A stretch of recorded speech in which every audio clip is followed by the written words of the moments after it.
And good morning. It is a Tuesday edition of Glenn Clark Radio. I'm Glenn. He's Griffin. Prince Charles is here as well.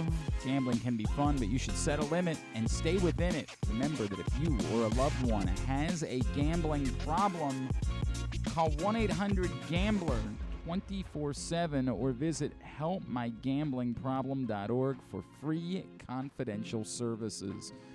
Charles is going to be in charge of continuing. We'll have him on Twitter Patrol again today to watch to see if anything of note happens related to the Ravens and free agency or other interesting things related to free agency. Minutes ago, yeah. Jacoby Myers, he was a Raider. Okay. Also, top receiver on the market.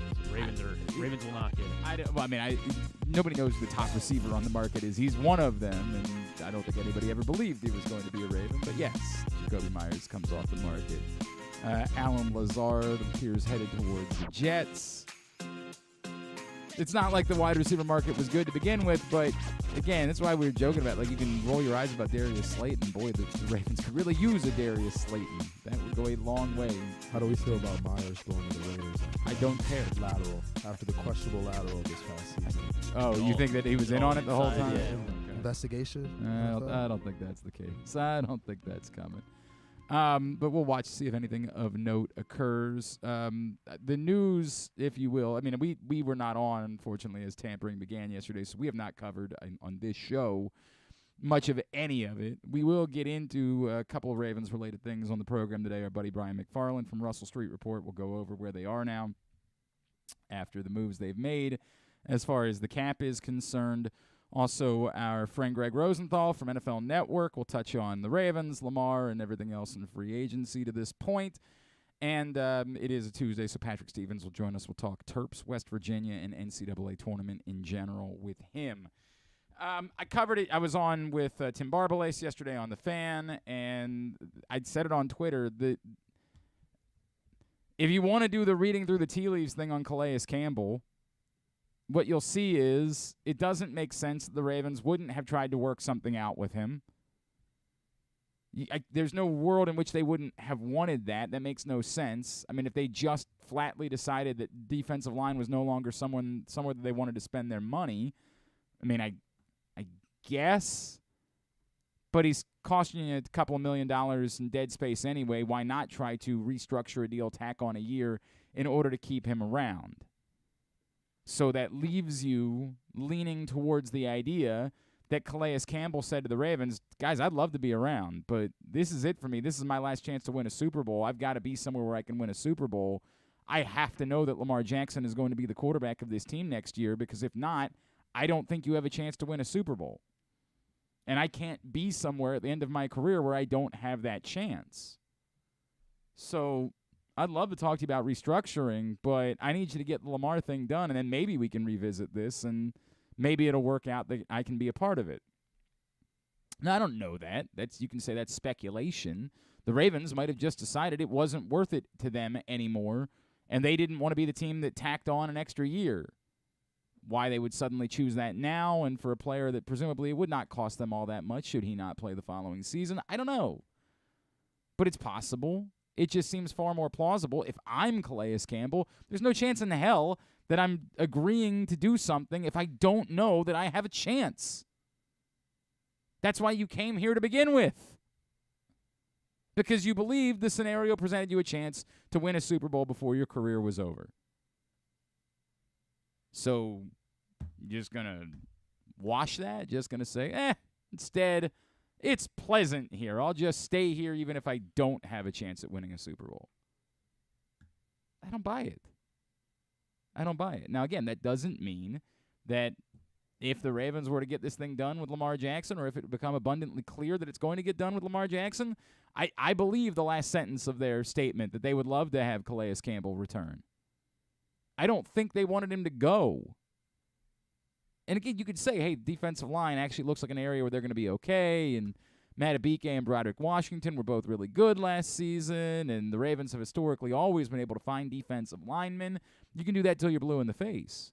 But Calais Campbell was the unquestioned leader of this defense. Maybe they say, hey, we want Roquan Smith to become that guy, and you pay somebody a certain amount of money, you expect that. But Calais Campbell has been the heart and soul of this team, and he had a lot of football left. At least last year he did. My gut is that they really do want him back, and that they're hoping that the market isn't so robust for Calais Campbell that he suddenly signs the next day or two, and they can wait this thing out and try to get an answer, get something settled with Lamar Jackson, and still have the opportunity to bring back Calais Campbell. But this goes back to the thing where we can keep saying that the Ravens have handled this appropriately, that they have done everything right, that they have,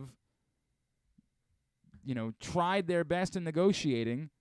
But at some point you ask yourself, was it worth paying a little bit extra to not go through this right now? Is the trade-off of trying to make sure that you milk this thing to get the best price possible for Lamar Jackson worth whatever you might lose in the process? And I don't have the answer. I'm not saying Calais Campbell is proof that it's not, because I don't, one, he's not gone yet. Two, even if he was, I don't know that I would say that. I like Calais Campbell, but he's not the difference in whether the Ravens are going to win a Super Bowl or not. Good player, heck of a leader, all of those things. But it's a question. And it's a warranted question given where the Ravens find themselves. Obviously, the two Ravens that did move on yesterday definitively were Ben Powers and Josh Oliver. They were both gone. I mean, the only world was if there was no market for Josh Oliver, maybe he could have returned. But as it turns out, quite a market. Who knew? Yeah. We'll get some comp Who picks knew? I mean, possibly. I mean, Ben Powers definitely, possibly Josh Oliver at this point. Not that I care. I just don't care about late-round comp picks. They don't do anything for me. And presumably, I don't know if the Ravens are still going to sign somebody or not. At this point, you get the sense that they probably won't, or that if they do, they'll specifically go the cut player route in order to avoid the compensatory pick trade-off, as they'll definitely get, I think, a fourth-rounder for Ben Powers, that for sure. And again, another thing we knew, and that's a bummer because Ben Powers started to come into his own, and you like the idea of Ben Powers, but to their credit, the Ravens are very rarely honest when they don't have to be, but I think Eric DeCosta was about as honest as he possibly could have been when that was brought up at the end-of-season press conference, and without using the exact words, he said, yeah, he gone. I mean, the market was going to be robust enough for Ben Powers. The Ravens weren't going to go there, and it's not even, I don't think, specifically about Ben Powers as much as it's just about, one, where they are cap-wise at the moment, and two, their comfort in their ability to find interior offensive linemen. Guards specifically. I mean, center I think they needed to invest more in, but they've got their guy now. So I think they're comfortable that we'll replace Ben Powers with the next Ben Powers, and obviously they already have, a couple guys internally that could end up being that guy, although the Ben Cleveland experiment is not really. Well, it's amazing for everybody that was freaking out about the fact that it looked like Brock Lesnar or Braun Strowman when the Ravens drafted him. Not really translated to the football field. That hasn't really been a thing. But I still have complete faith in the Ravens to handle that position, much like defensive line and blocking tight end. These are not things that I'm all that worried about, the Ravens figuring out a way to replace the guys that are either already gone or could still be gone. The other news, and we'll get into it more with Brian McFarland, is that it's not just Gus Edwards, but they did get something done with Kevin Zeitler as well, and apparently something significant because, according to Field Yates, those moves open up about $7 million in cap space. So, Adam Thielen. Sure. That's still out there. That is still a thing, but we'll talk more about that. In general, I don't know. Where am I? I'm in the same place that I was a day ago. I'm in the same place that I have been every day of this process. It's so funny because in other years, we'd be sitting here like looking over these lists of players, like who could the Ravens maybe pick up? I just don't care. There's one thing. Who cares who they sign? Who cares who they lose? There is one thing that matters. One. And I get it. We do this, and it's our job, and they're reporters, and it's there. Like, I'm not trying to belittle someone else doing their job, but, like, I just can't believe how trivial it is to have these conversations. I just did it for 10 minutes, and I feel like Okay, so there's that. Yeah. But what does it matter? My God. Imagine, they could go out today and trade for DeAndre Hopkins, and I'd say, cool, who's playing quarterback? Who's playing quarterback? It's all that matters. Somebody asked me if, I thought that definitively by the Falcons signing Taylor Heineke, it proves there's no world in which they're going to be end up in the Lamar Jackson market. No. I mean, almost all the quarterbacks that have signed, these teams shouldn't be out of the Lamar sweepstakes just because Lamar's so much better than. Well, yes, there's that, but I certainly at a certain financial commitment, it's impossible, right? Like, even the Garoppolo signing, there's no world in which you should be committed to Jimmy Garoppolo as your quarterback. That's insane. That's signing up. I mean, especially, my God, in the AFC, holy F. Imagine making your financial commitment to Jimmy Garoppolo. But it's enough money that it probably has to take you out of the Lamar Jackson market. So the question becomes for the Falcons now. So obviously the Panthers are going to take a quarterback. Obviously the Texans are going to take a quarterback. The Colts at number 4 are almost certainly going to end up taking a quarterback. So the Cardinals they're sitting at 3. They don't need a quarterback. The Seahawks committed to Geno Smith, at least to an extent. I still think they'd be wise to draft a quarterback, but I don't think they'll do it at number 5. Then behind that, the Lions probably have too much of a financial commitment to Jared Goff in order to be able to take a quarterback. But again, they could, and I probably would. I just don't think they will. The Raiders now with that commitment to Jimmy Garoppolo, if you're the Falcons, are you doing the math in your head? Well, look, there's only 3 teams ahead of us that we know are taking a quarterback. So can we be confident that we can sit at number 8 and get our quarterback? Well, the question is there a team behind them that targets Detroit and says, well, we've got to get ahead of the Raiders or the Falcons, or do the Raiders now shop the number 7 pick and say, we got to get it. If you want a quarterback, you got to get ahead of the Falcons. And does Washington, for example, fly in at the last minute and say, we like Anthony Richardson more than we like Sam Howell because I can't believe you dopes believe that we were just going to be this committed to Sam Howell, and slide up to get ahead of the Falcons and leave the Falcons sitting there. They can say Taylor Heineke can be their backup plan all they want. If they don't want to win, Desmond Ridder and Taylor Heineke. Imagine, it's just the saddest thing. God, I remember there being some sad quarterback competitions over the years in Baltimore. How sad is the thought of having to pay attention every day to Taylor Heineke versus Desmond Ridder? Imagine that. Look, man, I get it. Taylor Heineke's somewhat exciting. No, it's not. Stop. Don't lie.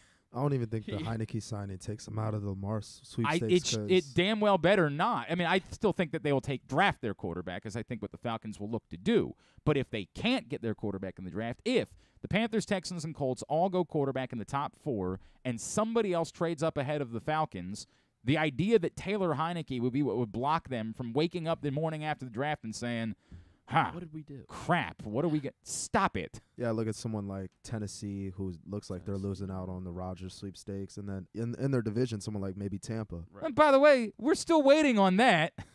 Right, yeah. Trey Wingo jumping the gun yesterday saying it's done. Yeah? And it's hilarious how many Jets players just bought it hook, line, and sinker. Man, it's a good day to be a Jet. Yeah, right? They were so happy, and then they're like, wait, what? I haven't heard Wingo in a while. I love Trey Wingo. He's a great dude. I don't know why he was suddenly dipping his toes into the reporting waters. That was a very strange bit for him. There's this game did not work out well. There's a game that Dan Lebertard used to play. It was like superlatives, and one of them was Trey Wingo sounds like a 3-piece wing deal at a Tex-Mex. Yes, restaurant. I'll buy that 100%. But I like Trey. I like Trey. Really enjoy Trey. He's a good dude. Just that was not a good day for him yesterday. Not a good day. And again, Aaron Rodgers might very well still end up with the Jets. Like, I think if we were all betting, we'd probably bet that Aaron Rodgers will end up with the Jets. But imagine if tomorrow he announces he's retired. Now the Jets are right back into this conversation because they have missed out on everyone else. In fact, at that point, the Jets might be the desperate team. They might become the team that's willing to do something totally crazy at that point. They got their extra first-round picks the last couple of years. They made them count. Why not go ahead and be the team that makes that move? Look, man, I don't know, but we have to watch it play out. I don't think that Taylor Heineke will have anything to do with whether the Falcons ultimately end up being in on Lamar Jackson. And as I keep saying, as much as we want this thing to be over, if I'm Lamar Jackson, there's zero chance that I'm agreeing to anything less than what I asked for before the NFL draft. I need to see who doesn't come away with a quarterback after the draft and who suddenly might look around and start feeling a little bit sweaty and do something they didn't want to do. And that hurts the Ravens because they'd like to get this thing done, figure out exactly what it's going to cost them, maybe still have some money left to spend on something. But that's the way it goes. You're hell-bent on trying to make this work at your price. You lose out on other things that you might want to do in the process. But that's the nature of the beast. And again, it's just such an awkward conversation, man. It's just so tough. Like I was trying to do it yesterday with Jonas. We'll do a little bit of it today with Brian McFarland. Less of it. Gregg Rosenthal from NFL Network will join us, and that'll probably be almost entirely Lamar. But today with Brian, I'll try to do some non-Lamar things. But all I'm going to be thinking about is, what the hell cares? What does any of this matter? Like, we're just the world without Lamar is the world where you're talking about a Desmond Ridder, Taylor Heineke quarterback competition in the fall. That's a lot to talk about, though. That's what you're dealing with. Where it's becoming abundantly clear you're not getting a quarterback until, if somehow this meets its conclusion before the draft, I guess. I don't know. I mean, it could be that a team starts reading the tea leaves and realizing they're not getting ahead of the teams they need to get in order to get their quarterback, and then they try to force the issue. But if that's the case, that means their draft pick isn't ahead of the teams that are all going to take the quarterbacks. So you're not going to get your quarterback in the draft. So what are you coming back with next year? Crap. Nothing. With Tyler Huntley and Hendon Hooker, that's your quarterback situation going into next year? Hendon Hooker And I like good. Hendon. Yeah. That's a funny thing. I like Hendon Hooker. You just can't be your answer. Like, feel better with Lamar Jackson? well, it's not just that you feel better. You can't have Hendon Hooker be your answer at quarterback. You can't be betting on it. Like, for a team that doesn't have an answer, you can roll the dice and say, hey, if it doesn't work out, we can dip back into the quarterback market a year from now. I mean, like, the Falcons did that with Desmond Ridder, and we all believe they're going to dip back into the quarterback market. You could do that if you want. Like, if you could try it with Hendon Hooker, but it's your way of sort of saying, we don't have an answer. We have no idea if we've got something or not. Awesome place to be. Super fun, happy times here as we continue to monitor what's going on in free agency. I feel like there was our buddy Bradley Bozeman is going back to Carolina. I love Bradley. That's I'm happy for him, and he got a 3-year deal. So finally got a little financial stability after he had to settle for a 1-year deal last year. That's our guy. We've been friends for a long time, and genuinely happy for him. Honestly, genuinely happy for him and Nikki and their new family as they had a kid. So good stuff for them. All right, today's show is brought to you by your local Toyota dealer and buyatoyota.com. The Toyota Tacoma comes in a range of models and trim lines, so you can choose the perfect Tacoma to reflect your unique personality and driving habits. Check out buyatoyota.com for deals on new Tacomas from your local Toyota dealer today. Very quickly, we had a bunch of people get in. Thank you to those of you who heeded my warning, like Tim in Bel Air, like Ben in San Francisco, like Jordan, like Griffin got in finally, like Griffin's buddy Sean. What is that dude's deal? He was going on about trading J.K. Dobbins or something like that. And what is happening with that? Yeah. What is that? He's not a big running backs fan. So conversation for another day. He's also not a Patrick Queen fan. So that's why you've got to look cool in front of him. Gotta look cool. Your buddy. Hey man, we're all in on this. We all hate him. Don't trust me. We all weirdo. Dan Samp got in. John Proctor got in. Appreciate all of you. Paul from Ovilando got in, but we need more of you. We're not done yet. We need everybody else. Also, John H got in as well. We still have some room. 1, 2, 3, 4, 5, 6, 7, 8. We're almost there. We're almost there. But we need you guys to finish it up. Get it done with today. We get to tomorrow. I got enough yesterday that I'm not going to start calling you out by name. But if we get to tomorrow, I'll start calling you out by name. Andrew Stetka, Andrew Stetka. I'm not going to do it today. I'm not going to call people out by name. Andrew Stetka. Kyle Ottenheimer. But if I get to tomorrow, I'm going to start calling you out by name, Kyle Ottenheimer. You understand that? Not going to do it today. I'm still going to give you time to do the right thing and get into the bracket contest. But tomorrow, if you don't, Kyle Ottenheimer, I'm going to call you out by name, Kyle Ottenheimer, which I'm not going to do today, Andrew Stetka. Got it? You understand? Get in. $20. Venmo me, Glenn Clark, or Glenn-Clark, PayPal Glenn Clark 180, or Cash App Glenn Clark Radio. Half of the pot goes to Show Your Soft Side, a wonderful animal charity. They are the best. We love working with them. Incredible, incredible things that they do. The other half of the pot will go to the winner. Very simple. We're going to get the 20. I already know we're going to get the 25, but I'll go a little bit beyond that. I'm not going past 50 because I want everybody to have a chance. So we do want to raise money for charity, but we also want everybody to have a chance. Get in today, hit me up, and then email me, glennclarkradio@gmail.com. Let me know that you got in. I'll get you into the bracket contest. That's the way that it works. Cool? Capiche? Cool. And again, remember, tomorrow I'll call you out by name. Paul Valley. Got it? Not today. Not today. Tomorrow. Tomorrow, that's when we do it. Joining us now, let's talk a little bit more about what the Ravens have done. Some more news today related to Kevin Zeitler, where they are cap-wise, as we move towards 4 p.m. tomorrow. He is our friend from Russell Street Report, Mr. Raven Salary Cap on Twitter. He's Brian McFarland, and he's back with us here on GCR. Brian, good morning, my friend. How are you? Good, Glenn. How are you this morning? All right, brother. So let me start with this, because you and I talked on the radio show the other day, and I always assumed that this was going to get figured out with Calais Campbell by tacking on an extra year. What does it tell you that it didn't happen that way?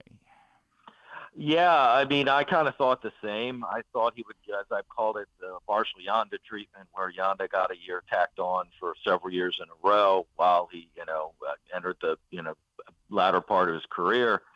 So what it tells me is they want the whole $7 million in cap space.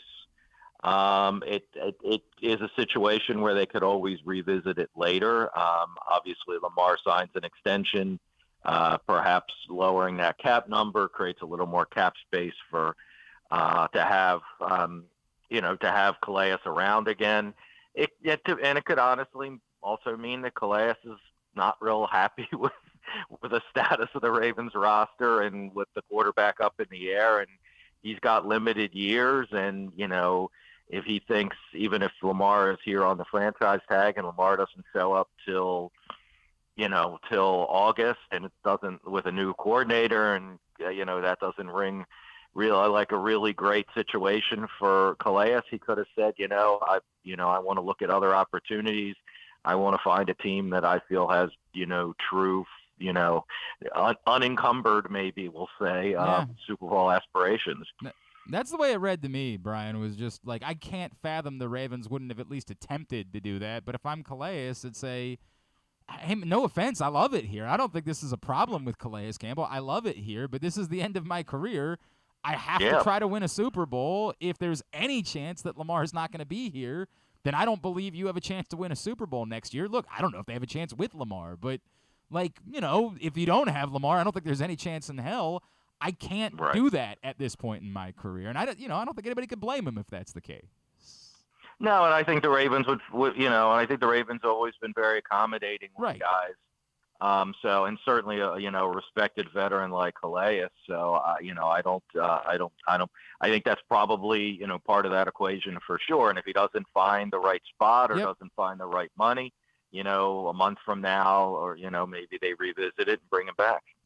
Or if for some reason this thing gets figured out with Lamar pretty quickly, right? And then you can sort of go from there. Brian, obviously some more news with apparently Kevin Zeitler redid the deal. Take me through exactly where they are, not only headed towards the start of the new year tomorrow, and you kind of explained something to us about how the Chuck Clark thing doesn't even count then, so they got to be under it even before they get Chuck Clark, and then where they are with money either for ultimately doing a deal for Lamar or let's go crazy here, like maybe exploring signing a football player at some point. Right. So right now, at this point with Chuck Clark, kind of hanging in the balance, so to speak, his cap number, they're about 7.7 million under as of 4:00 tomorrow, or whenever the trade is completed at 4:01 or whatever it might be. Then they will get another. So that will move them up to about 10.3. So that's kind of their starting point. Now they have some guys. They had a bunch of restricted free agents. We've not heard anything on tenders. Tenders are probably a little expensive for a lot of these guys.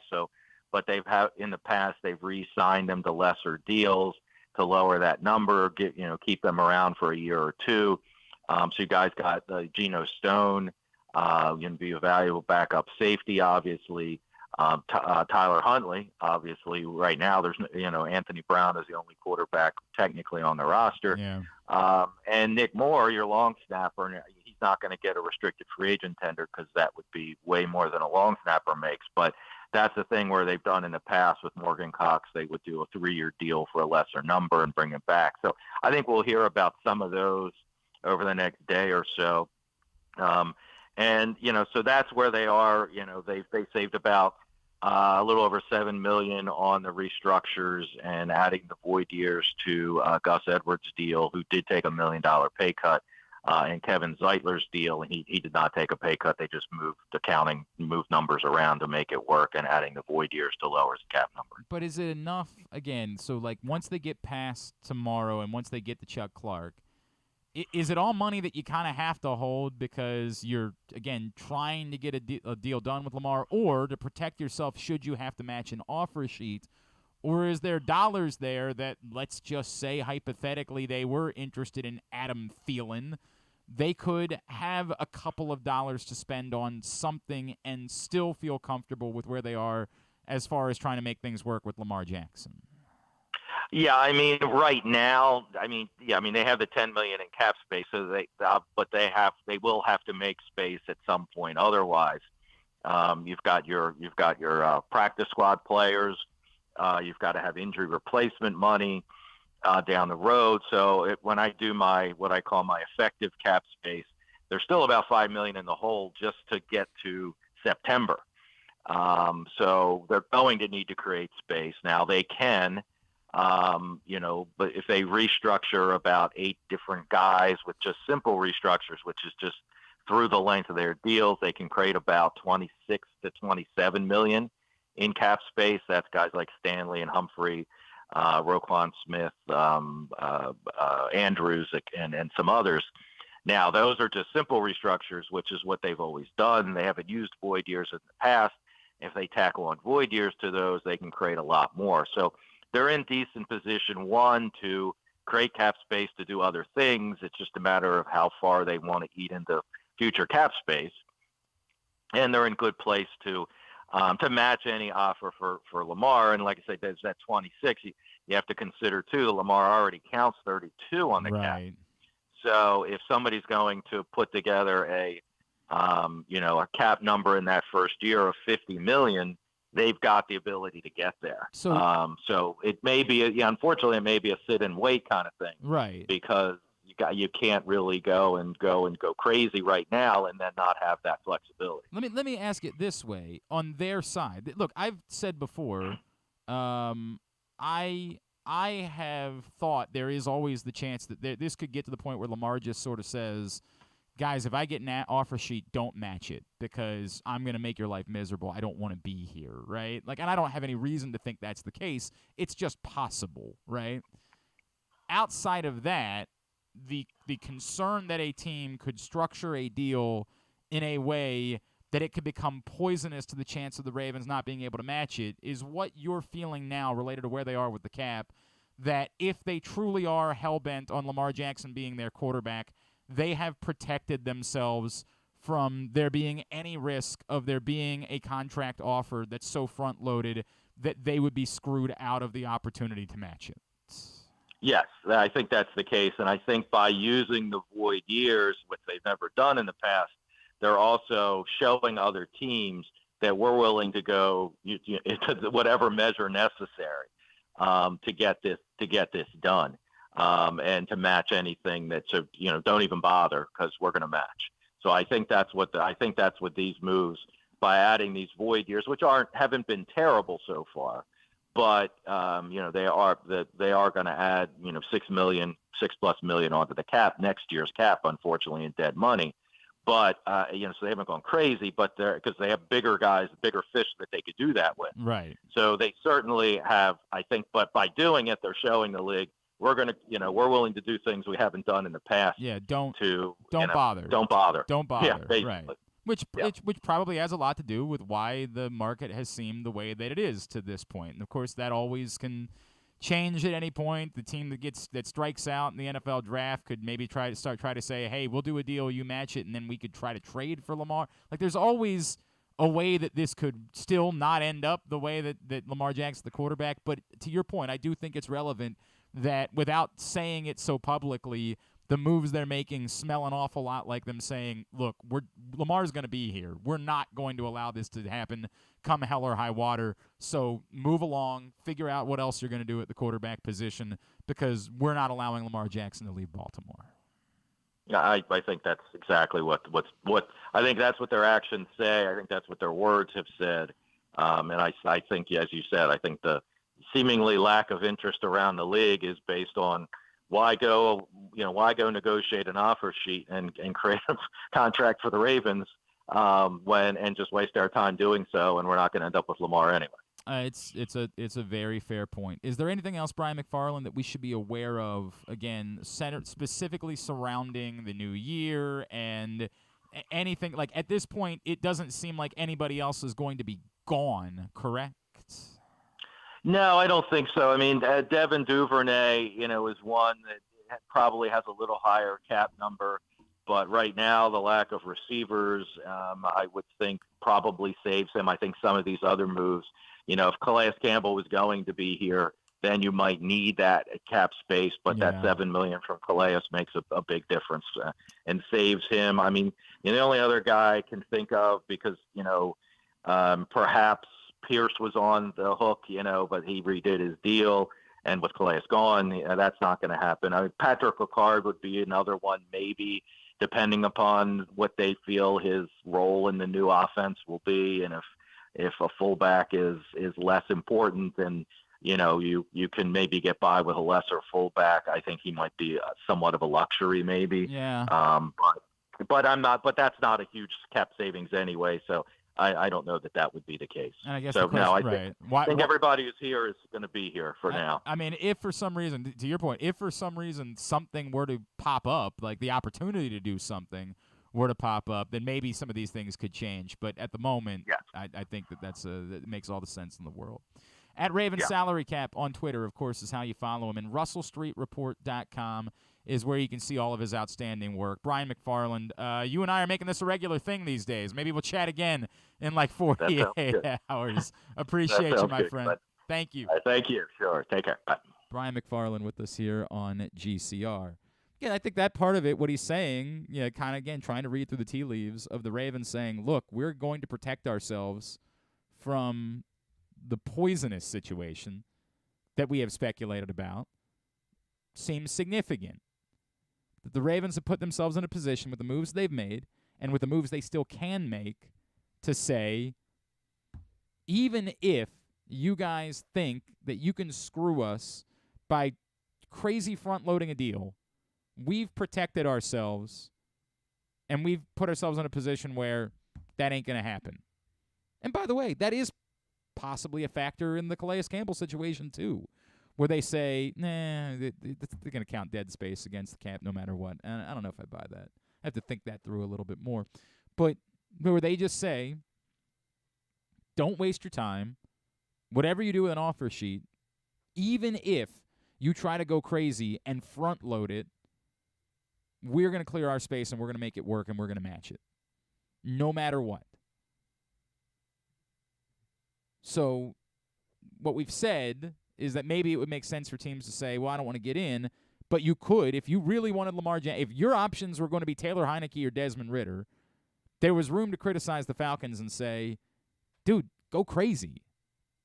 Put out a wild front-loaded deal, Go get Lamar Jackson. Well, the Falcons internally might be saying to themselves, we explored that too, and it was made abundantly clear to us that even if we went that route, the Ravens were going to match it. So what the hell are we doing here? Now the question becomes, again, the wild card would be fully guaranteed. Are the Ravens willing to do this up to fully guaranteed? Because I'll still come back to the same thing. If you're Lamar Jackson and that's what you're hell-bent about, you keep waiting. You wait until after the draft. If the Ravens are announcing we're just going to match no matter what, well, then why wouldn't that deal have been done already? They want to bring the market down. They want to depress the market. Understandably so. That would seem to benefit them. But if Lamar Jackson has dug his heels in and said, I'm not going to do it, then it allows for only one team to change course and say, well, we didn't want to do this. We didn't want to go fully guaranteed. But if that's what it requires after we got past the draft and we didn't get our quarterback, well, then we'll do it. And maybe at that point the Ravens would say, okay, well, if we have to, we'll do that too.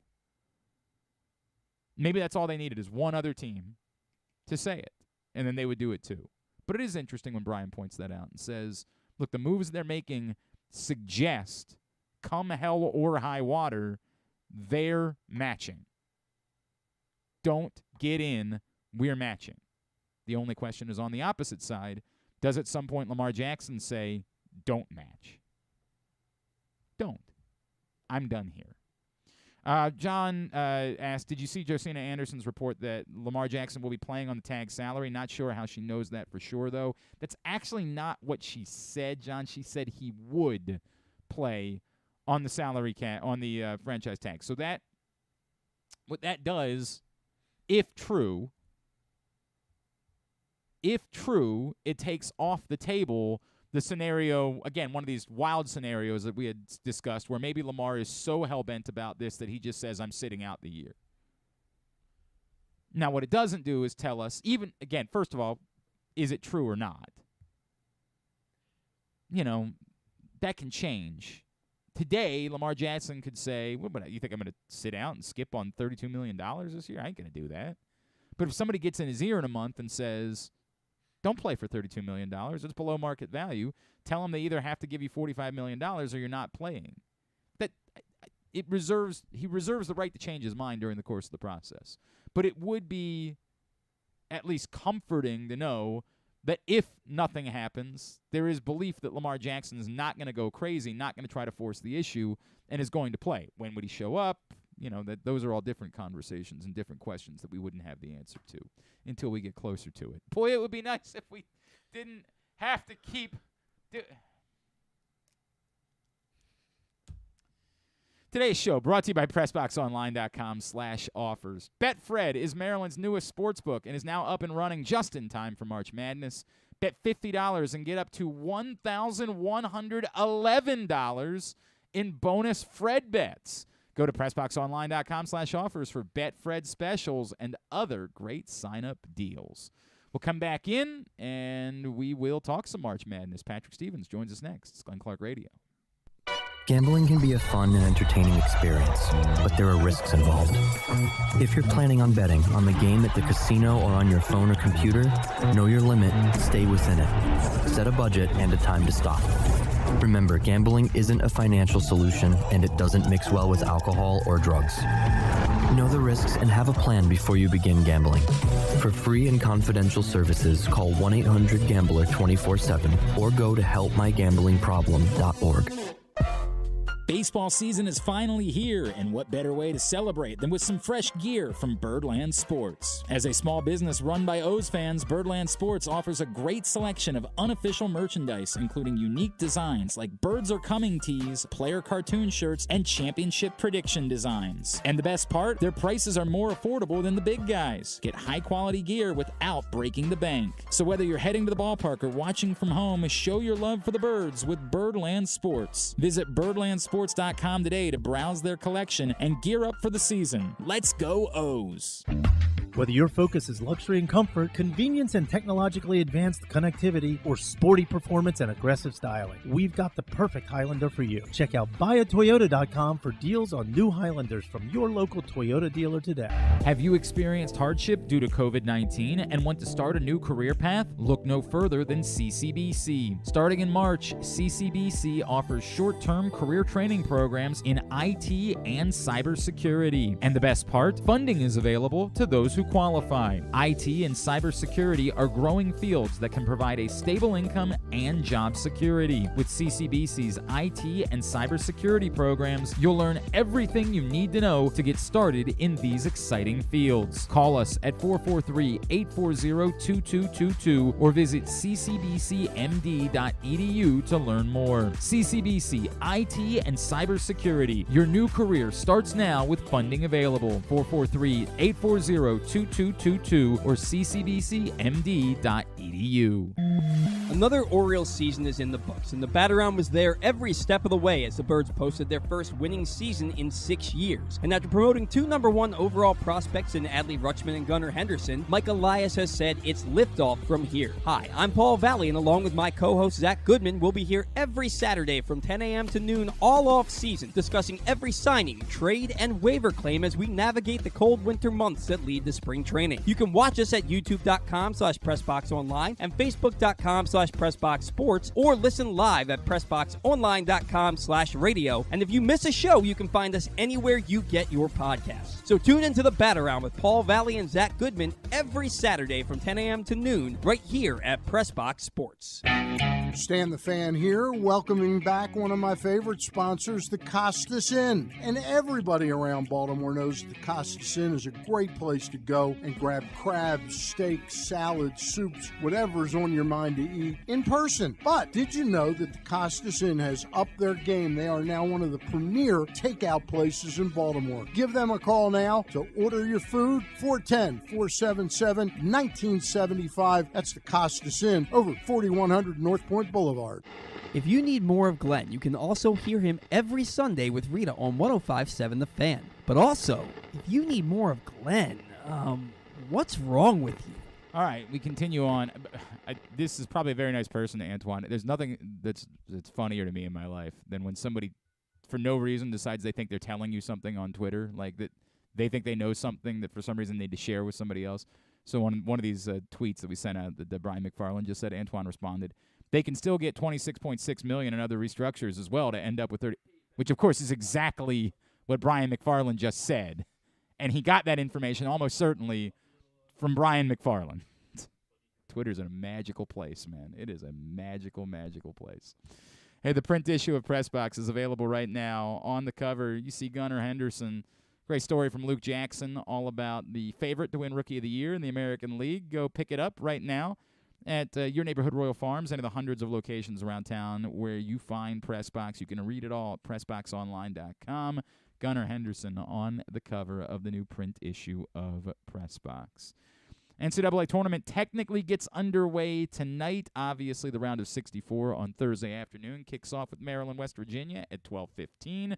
Joining us as he does every Tuesday, he is our friend Patrick Stevens from the Washington Post, USA Lacrosse Magazine. He is with us now here on GCR. Patrick, good morning, my friend. How are you? I'm well, Glenn. How are you today? I'm all right. Tell me what it is that they got right and what they got wrong about the bracket. I thought it was a pretty cut and dry bracket for the most part. I thought Texas A&M was underseeded by a line or two. I had them as the last four. The committee had them as the best of the 7 seeds. I mean, I thought their profile was at worst a 5 seed. So I think Texas A&M probably has as big a gripe as anybody. But if we're sitting here and that's the biggest gripe that we're discussing, then the committee probably did a pretty decent job of it. I mean, the last spot in the field went to Nevada over Oklahoma State. I kind of thought the committee would go in Oklahoma State's direction there and maybe kind of get fooled by the strength of the Big 12 and all that stuff. I mean, they went 9-11 against Big 12 teams this year, 6-12 in Quad 1 games. And the committee basically said, well, it's nice that you had all those Quad 1 wins, but you also had all those Quad 1 losses and didn't take advantage of your opportunities as efficiently as a Nevada that went 4-5 in those games. So no real issues with the committee doing that. I mean, frankly, I'd rather see Nevada play a first 4 game this week than Oklahoma State or some other power conference team that finished under 500 in their league anyway. So, I think that the Texas A&M thing's probably the one thing that stands out, but beyond that, tough to really have too many quibbles with this particular committee. Essentially saying it's not just playing the games that matters, like saying that you had 2 Quad 1 wins because you went 2-13 against Quad 1 teams shouldn't alone be enough to get you in. And let's go ahead and point something else out here too. Oklahoma State went 9-11 against Big 12 teams, 8-10 in the regular season, and they split 2 conference tournament games. When you take out the 2 worst teams, Oklahoma and Texas Tech, they were 4-11 against the rest of the league. They swept Iowa State and picked off a couple other teams along the way. So it's not as if it was the most overwhelmingly impressive team. It had its chances. It had 3 cracks at Texas. It had multiple shots at Baylor and Kansas and Kansas State and everybody in West Virginia, and only ended up with 4 victories against that cohort, the 2 against Iowa State and then a couple others. So, tough for them, but they certainly had more chances that were just sort of built into their schedule than a team like a Nevada did. Obviously, probably didn't help that they had lost to Southern Illinois in the first week of the season.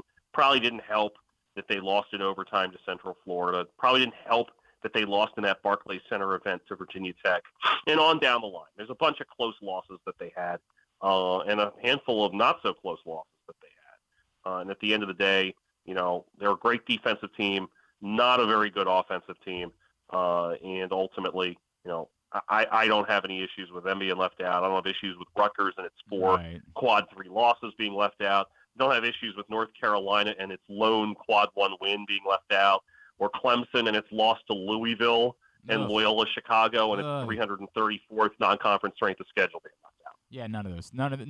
None of that should be in the NCAA tournament. I can't agree with you anymore. All right, Patrick, Maryland draws West Virginia. Obviously, a disappointing stretch, losing 3 out of 4. Probably a bit too much settling for threes at times recently. But none of that matters. They've got a game in front of them. What should we expect? I'm guessing another dogfight against West Virginia. Yeah, probably so. Excuse me. This is not the sort of press Virginia team. Oh boy! like the last time that Maryland and West Virginia played in the tournament 8 years ago. But it is a solid West Virginia team. They're 19-14. They were a team that was under 500 in the Big 12 as well. They went 7-11 in the league, but they did finish fairly strong. They beat Iowa State and Kansas State the last week of the season. They had a tremendous metrics along the way. You look at what they did in non-conference play. They roasted Pitt early on. Didn't do a whole lot else, although they did get UAB at home, which was a nice victory. Struggled a bit in January, and then kind of muddled through to the end. They're a good team, not a great team, and it's a winnable game for Maryland. It is not going to be an easy game for Maryland, but at the same time, that's sort of what you get when you get yourself into an 8-9 game, a scenario where you're facing a team that's flawed, but certainly capable of beating you. It feels like if for some reason they were to be able to win that game, the next one does not come off to me as a winnable game for Maryland. It's not an ideal situation, and Maryland has already been on the wrong end of an Alabama blitz in the tournament in the last few years. And so if you catch Alabama on a day where they're knocking down threes left and right, you really don't have much hope.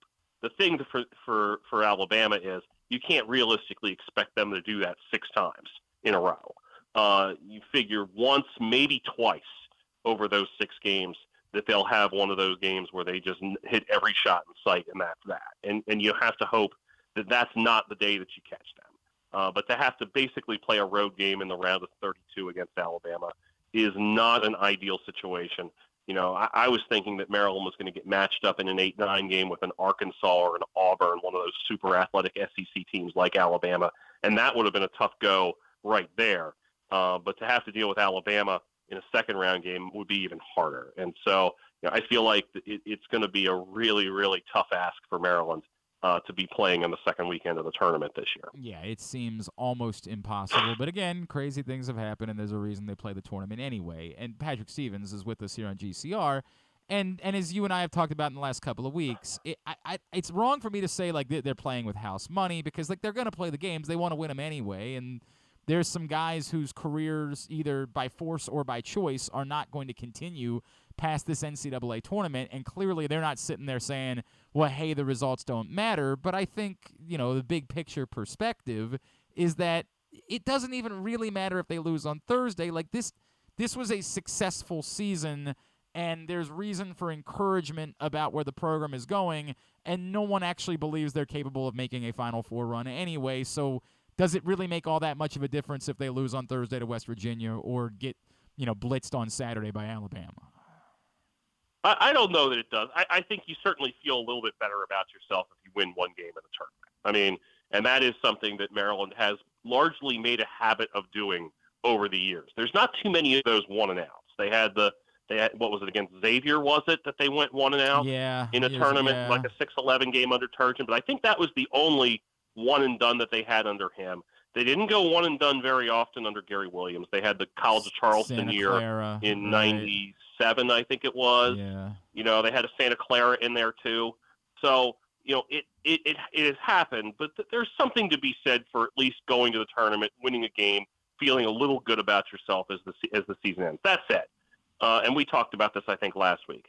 You give the exact scenario that Maryland's in right now. They're an 8 seed. They won 21 games, and you offer that on November 1st. I think everybody signs up for that. Yep. I think everybody says that's a good year. Doesn't even matter how you get there. It could have been a year where you were awesome and started 15-0 and then struggled down the stretch. It could have been a year where you came on strong and had an awesome February. It could have been a year where you won some road games. It could have been a year where you did what you did, where you basically didn't win road games.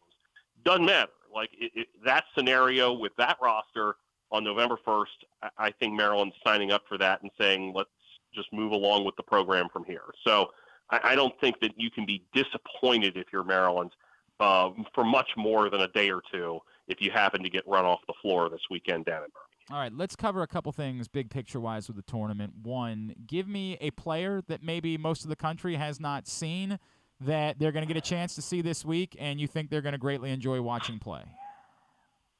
Well, I could give you a name that's a blast from the past, which is Max Asmus from Oral Roberts, who we saw a couple years ago. Yeah. He's still there, and he's going to take on Duke.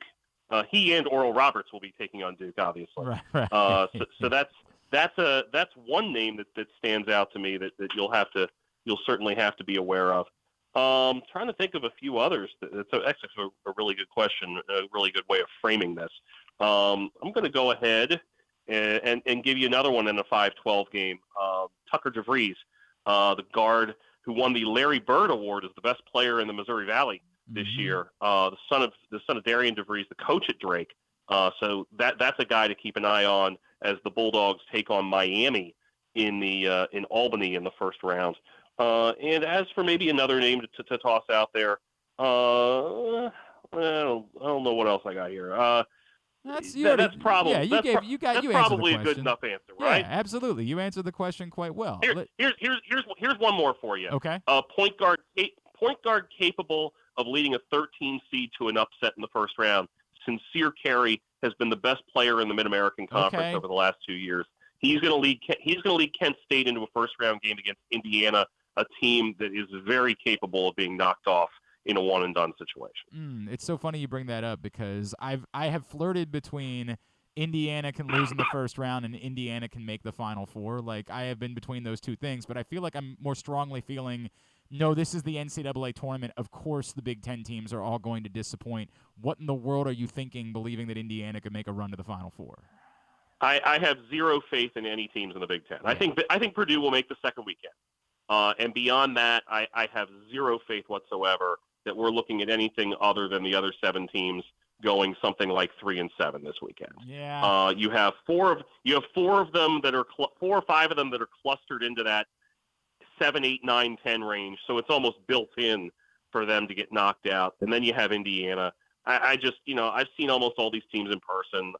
I don't have much faith. And I certainly don't have much faith based on the last couple marches when they've been massive disappointments in the postseason as well. So, you're not going to get me to pump up a Big Ten team here. heading into the tournament whatsoever. I want to buy into Penn State too, just because like I've seen enough of them recently. But nope, I can't. Oh, do it. Here's the problem with Penn State. Penn State just played 4 games in 4 days. Yep. And now they're getting shipped out to Des Moines to play a Thursday game against the most underseeded team in the field in Texas A&M. I mean, like they're basically playing a 5 seed as a 10 rather than a 7. Like they have been given a really, really tough draw, and it would not surprise me at all if there just is not a whole lot of gas in the tank. Although, in fairness, Texas A&M just got done playing 3 games in 3 days and played on Sunday as well. That's true. But I just thought that was when I saw that pop up, kind of felt bad for the Nittany Lions because they do play really well and they have been playing exceptionally over the last month or so. But you do have to wonder how much is left there for that group after they played as much as they did in that Big Ten tournament. Give me 1 or 2 games in the first round that you would say, clear whatever. Make sure this is the one that you have on during that window. These are the games that are most worthy of viewing in the first 2 rounds or the first 2 days of the tournament. Let me see if I can give you 1 game in each bracket. Okay. How's that? All right, I like that a lot. One game in each bracket that's worth making sure you're paying attention to. San Diego State and Charleston in the South bracket. Yeah. Charleston 31-3. San Diego State, great defense. I think that one's going to be a fabulous game. When you look in the Midwest bracket, I'm going to give you a sneaky game here. I think, and this could turn out to be a blowout, but I also think it's the double-digit seed that I like the most, as in the deep double-digit seed, like a 13, 14, 15. Kennesaw State. Whoa. Taking on Xavier in Greensboro. I think Kennesaw State, a group that's been together, they're tough as nails. Atlantic Sun champions 4 years ago in Amir Abdur-Rahim's first season. They won 1 game. This is their 17th or 18th year in Division I. It's their first winning season. He's had this group that he's kind of pieced together here over the last 3 years. It's an old school team that's been developed together and grown up together. I don't know if they can quite keep pace with Xavier, but if they can, they're going to be a real bear for the Musketeers. Defensively, I think that they'll be able to hang in there reasonably well. In the West bracket, I'm going to go ahead and offer you up, I think that, I actually like that Northwestern Boise State game. Okay. Good guard game there in a 7-10 matchup. And then in the East, the game I'm going to give you, I'll wimp out and give you an 8-9 game here. Memphis and Florida Atlantic. Memphis playing really, really well, having just won the American Athletic. And Florida Atlantic has 30 wins to its credit. And Dusty May's a guy that is probably going to be coaching at a power conference school near you sometime soon. Maybe not necessarily near you, but a power conference school sometime in the near future. Right. So. Very well done. I that's exactly what I was looking for. Before we get to our game, just 2 other notes related to hoops. One, Nick Timberlake is in the portal. What could Nick Timberlake bring to a power conference school? There's a report yesterday that, for example, Maryland has reached out to Nick Timberlake.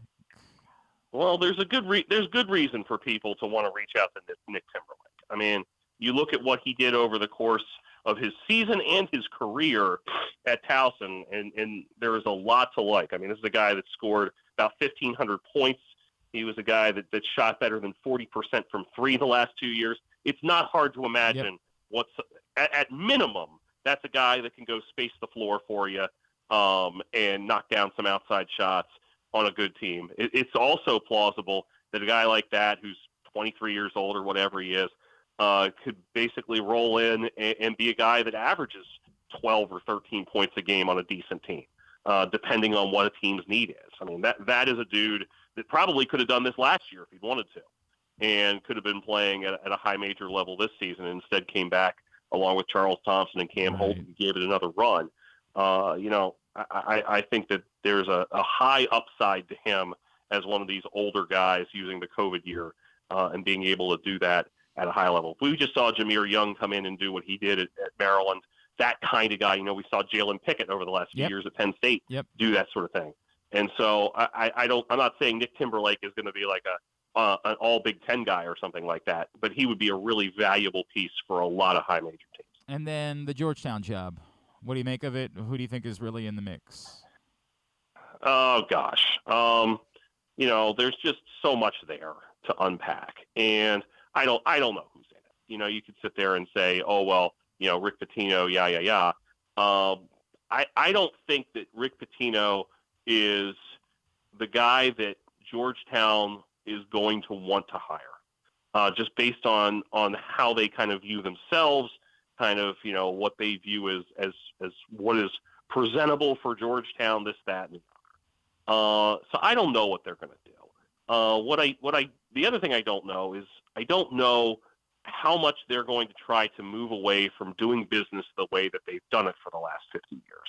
And it is a program that is very much a little antiquated, I think is a good way of putting it. It's just, there's got to be some change there. And if they're intent on doing things the exact same way they've always been doing it, with the same people having a hand in it behind the scenes, as has always been done, or has at least recently been done, or however you want to put it. Yep. If the only thing you're changing is the coach, your results will get a little better because, God bless Patrick Ewing, but he wasn't a very good college basketball coach. It was disastrous. Yeah. But you're not going to fix the underlying problems if that's all you do. And your pool of candidates just isn't going to be as large if you're not willing to basically hit the reset button and give it a completely new look. So I'll be curious about that, and I don't think we'll necessarily have those answers for real until sometime much further beyond, say, a press conference the last week of March or the first week of April. All right, it's time for our game. Can Patrick Stevens name the MLB teams that this player has played for? This was one that I couldn't believe I had missed in combing over guys that qualified. And again, it's because I didn't realize he tacked on 2 more teams last year in order to make it. We think he's probably done, but you just never know. 2-time All-Star, World Series champ, Cy Young winner, 5 teams for Dallas Keuchel. Well, he was with Houston. Of course. And he was with the White Sox. Of course. He was with Atlanta. Most certainly. And now the question is, where did he make a couple of starts last year? Because I got to be honest, I remember neither one. Well. And when I say a couple, one of them literally was 2. Okay.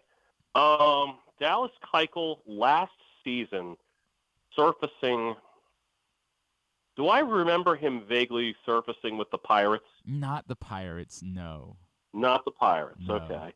And how about the Twins? No, I remember 0 of any of this. He made literally 2 starts with the Texas Rangers, and he made 4 starts with the Arizona Diamondbacks, and I remembered neither of those either. So let me give you one. Again, we believe probably done in the major since he has headed back to Asia. 4 teams for a man who I didn't realize was only an All-Star once, but twice finished in the top 15 of MVP voting. 4 teams for Shin-Soo Choo. Texas, Cincinnati. That was the tough one for me. I did not remember Cincinnati. Huh. Was he in Cleveland? Most certainly, for 7 years, in fact. And then the question is, where did he begin his career? Another one that I struggled with, but for some reason remembered. Playing 14 games over part of 2 seasons before he got to Cleveland. I don't know. Was he in Colorado? It was Seattle. Seattle was where. Yeah, he I don't remember that at all. Yeah, that one was trickier. All right, sir. I'm assuming you're not headed anywhere this week. No, I will probably be in Charlottesville for some Maryland Virginia lacrosse. Yeah, that's a big one. That's a big one, obviously. It is. Yeah. Look, it was a tough one for Loyola down at Duke on Friday. It sure was. Jeez. It sure was. It was time to start writing pretty early in that. Phew. That was not a great trip for the Greyhounds. Patrick Stevens at Discourse, D1S Course is, of course, how you follow him. Washington Post, USA Lacrosse Magazine. Always appreciate you, my friend. We'll talk to you next Tuesday, all right? Awesome, Glenn. Take care. It's Patrick Stevens with us here on GCR. Yeah, rough week for the Greyhounds. Rough week. Making that trip down to Duke. Duke's really good, man. They are really, really good. Notre Dame looks really good early on in the season. Penn State looks really good early on in the season. Virginia, obviously, is in the mix. And Maryland will, I think, still be fine. They lost to Notre Dame in triple overtime or whatever it was. I think Maryland will be okay. But, man, Duke looks good, dude. Which I hate saying those words. I saw this tweet, You're by the way. You're not allowed to. Yeah, I know, and I saw it's so funny. that. It's so funny because I was having this conversation with my buddy Bruce Raffle, who was at Baltimore Beatdown for years, and we go to the same gym. He actually works there. And so I see him regularly, and I was talking about this. Seth Davis, there's no way these numbers can be right, but Seth Davis tweeted out, over the last 2020s, 60% of Final Four teams have been 1 seeds, 32% have been 2s, and 18% have been seeded 5 or below. Now, again, I don't know everything, but 60 plus 32 plus 18, every time I do it, comes out to 110. Well, yeah, obviously. So let me start with that. That can't be right. It also means there have literally been no 3 or 4 seeds that have made the Final Four over the last 20 tournaments. I can't definitively prove that's incorrect, but I'm just typing a random year. It seems like there's no way that that's been the case. I mean, I refuse to believe it. I think there's something wrong with Seth. Far be it from me, Seth Davis is a very smart man, the son of a lawyer. He's a very accomplished broadcaster and writer. I think he's got a new book. We should probably poke around. I think he's got a new book out about Sister Jean. So we should probably reach out about that and see if we can get Seth Davis on during the tournament. I don't want to poke any holes at Seth Davis whatsoever, but again, the math definitely does not work, and secondarily, I am really struggling with the idea that there hasn't been a single 3 or 4 seed that's made the tournament in 20 years. But we're going to put our crack research team on it. Get on it. You guys, you can find that out. If it's true, it's definitely going to make me think twice about putting together my bracket. Yes? Did you find something? So it's specific to the last 20 years? Yes. Okay. All right. Well, I just have all the years up right now. Trying to Final Four teams? Yeah. Well, okay, I have a percentage of the 4.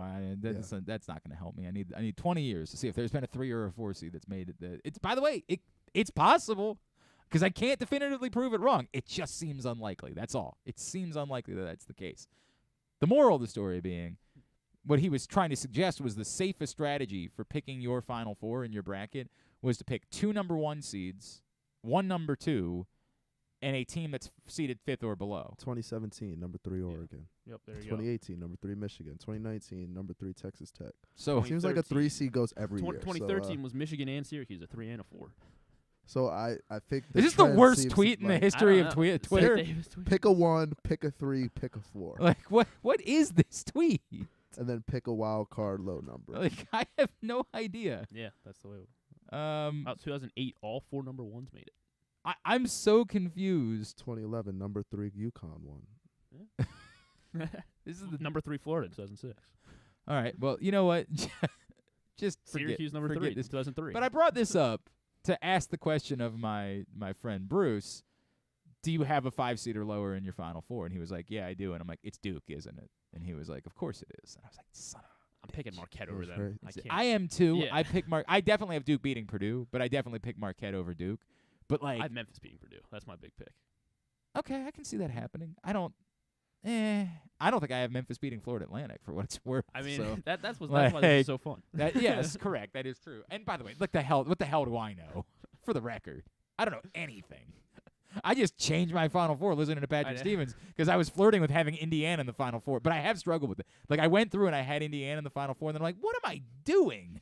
This is the Big Ten in the NCAA tournament. They're all going to lose the first weekend. What is wrong with me? When he was talking about the A&M Penn State matchup, so my neighbor who makes the chili, yes, big Penn State fan. Yes, so Ben's Chili Bowl. Your neighbor's name Ben, right? No, Gwen. Gwen's Chili Bowl. That works even better. I love it. Gwen's Chili Bowl. So big Penn State fans, paying attention to the Big Ten tournament over the weekend, and then finally Selection Sunday, so they're really excited. I'm like, yeah, Penn State's probably You think she would make a half smoke for us? I'm sorry, I'm still on the chili thing. You think she would make a half smoke for us? I mean, I can only ask. God damn, I love a half smoke. I mean, it's going to cause some bathroom time at some point, but it's the thing about going to Ben's Chili Bowl is like, it's really good. So I was telling her and her kids that, they're Penn State probably a 10 seed, and then when A&M got revealed as the 7 seed, I was like, oh, no. Yeah, I was like, oh, no. Rough. I was like, as long as Penn State's not this 10 seed, you guys are going to be in good shape. Real rough. And then it was Penn State. Did you have a watch party with chili on Sunday night? No, we actually did meatball subs. Huh, all right. Well, I'm interested in your like, is this like a neighborhood party? Or? Well, just with them. Okay, all right. They're right next door. All right, fascinating. They're the cool neighbors. Yeah. Yeah, I don't know. I have no idea what Seth Davis is doing here. It's so confusing. Let's book him as a guest. It's the weirdest tweet I've ever read in my life. Yeah, right. Let's get to the bottom of this thing. So we'll get to Sister Jean, but first of all, how about you letting the entire country down, Seth Davis? Who do you think you are? I mean, what is that tweet? I'm so confused by it. What the hell just happened? So his tweet said there were 0, 3, and 4s. No, it just, again, I'm going to reread the tweet, Okay. right? I'm going to reread it. See if maybe I'm missing something. It's possible, right? This is what Seth Davis said. Oh, hang on now. There we go. Over the last 2020s, 60% of Final Four teams have been 1 seeds. 32% have been 2s, and 18% have been seeded 5 or below. Okay, so bad. Maybe he meant 32 have been 2, 3, or 4. Maybe he just left that part of the tweet out and didn't catch it. Over the break, I could just do the math over the last 20 years. You're gonna do Seth Davis's homework for him. Okay, maybe I'll allow you to do that. Maybe, and then I want you to tweet. I want you to quote tweet and say we took care of Seth. We love Seth, but we went ahead and took care of this math for him. The numbers are actually right, and see if that gets us any traction. Right, like see if that helps us at all. This is really. Now there are 11 quote tweets to this, so maybe somebody has already done this. Hang on a second. Check. No, I'm not really seeing there. That's 110%. Yeah, nope. Everybody is just pointing out the fallacies that we had pointed out. Okay. That you've ignored 3 and 4 seeds and that it's 110%. Nobody has actually done the work to figure out what it is. So we could be the heroes. We could be heroes for just one day.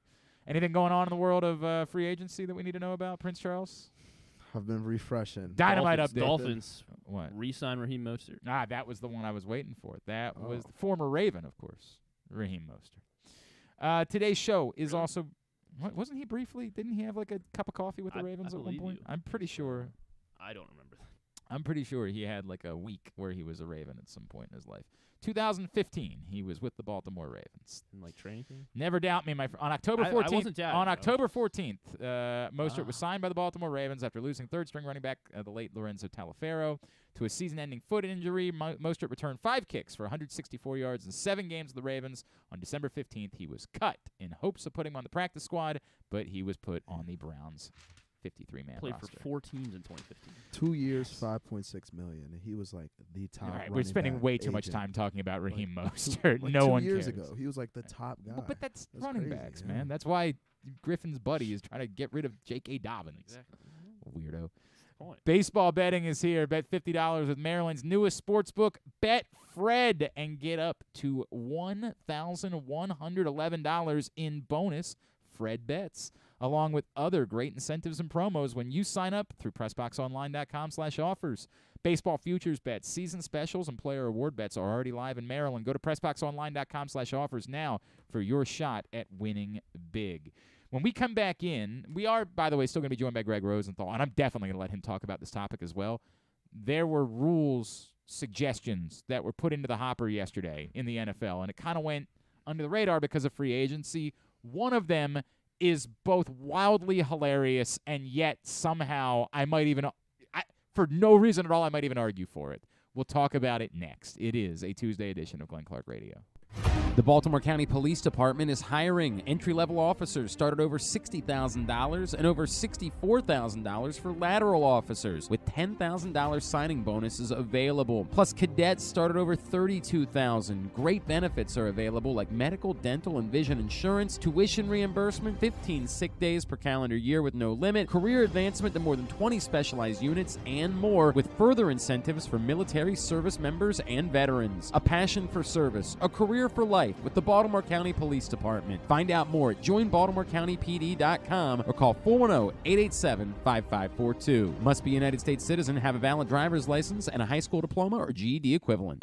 The latest edition of Press Box is available now. On the cover, Luke Jackson profiles Orioles phenom Gunnar Henderson, breaking down how he was able to become the top prospect in baseball at such a young age and what could be next in his first full MLB season. Also inside, we meet lacrosse players from the men's and women's college programs across the state, and Bo Smoka breaks down another year of wide receiver issues for the Ravens. Press Box is available for free at over 500 area locations, including 60 Royal Farm stores, and you can always find the entire edition, as well as the best daily coverage of the Orioles, Ravens, and Terps at PressBoxOnline.com. Have you experienced hardship due to COVID-19 and want to start a new career in healthcare? Look no further than CCBC. Starting in March, CCBC offers short-term career training programs in medical front office, pharmacy technician, and certified nursing assistant. And the best part, funding is available to those who qualify. Healthcare is a rewarding field that can offer job security and fulfillment. With CCBC's healthcare programs, you'll learn everything you need to know to get started in these in-demand careers. Call us at 443-840-2222 or ccbcmd.edu to learn more. CCBC Healthcare Programs. Your new career starts now with funding available. 443-840-2222 or ccbcmd.edu.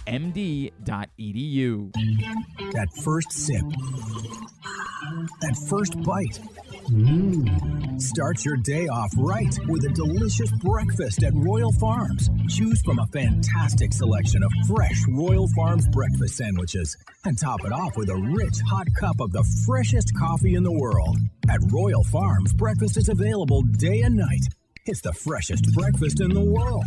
Real fresh, real fast. Royal Farms.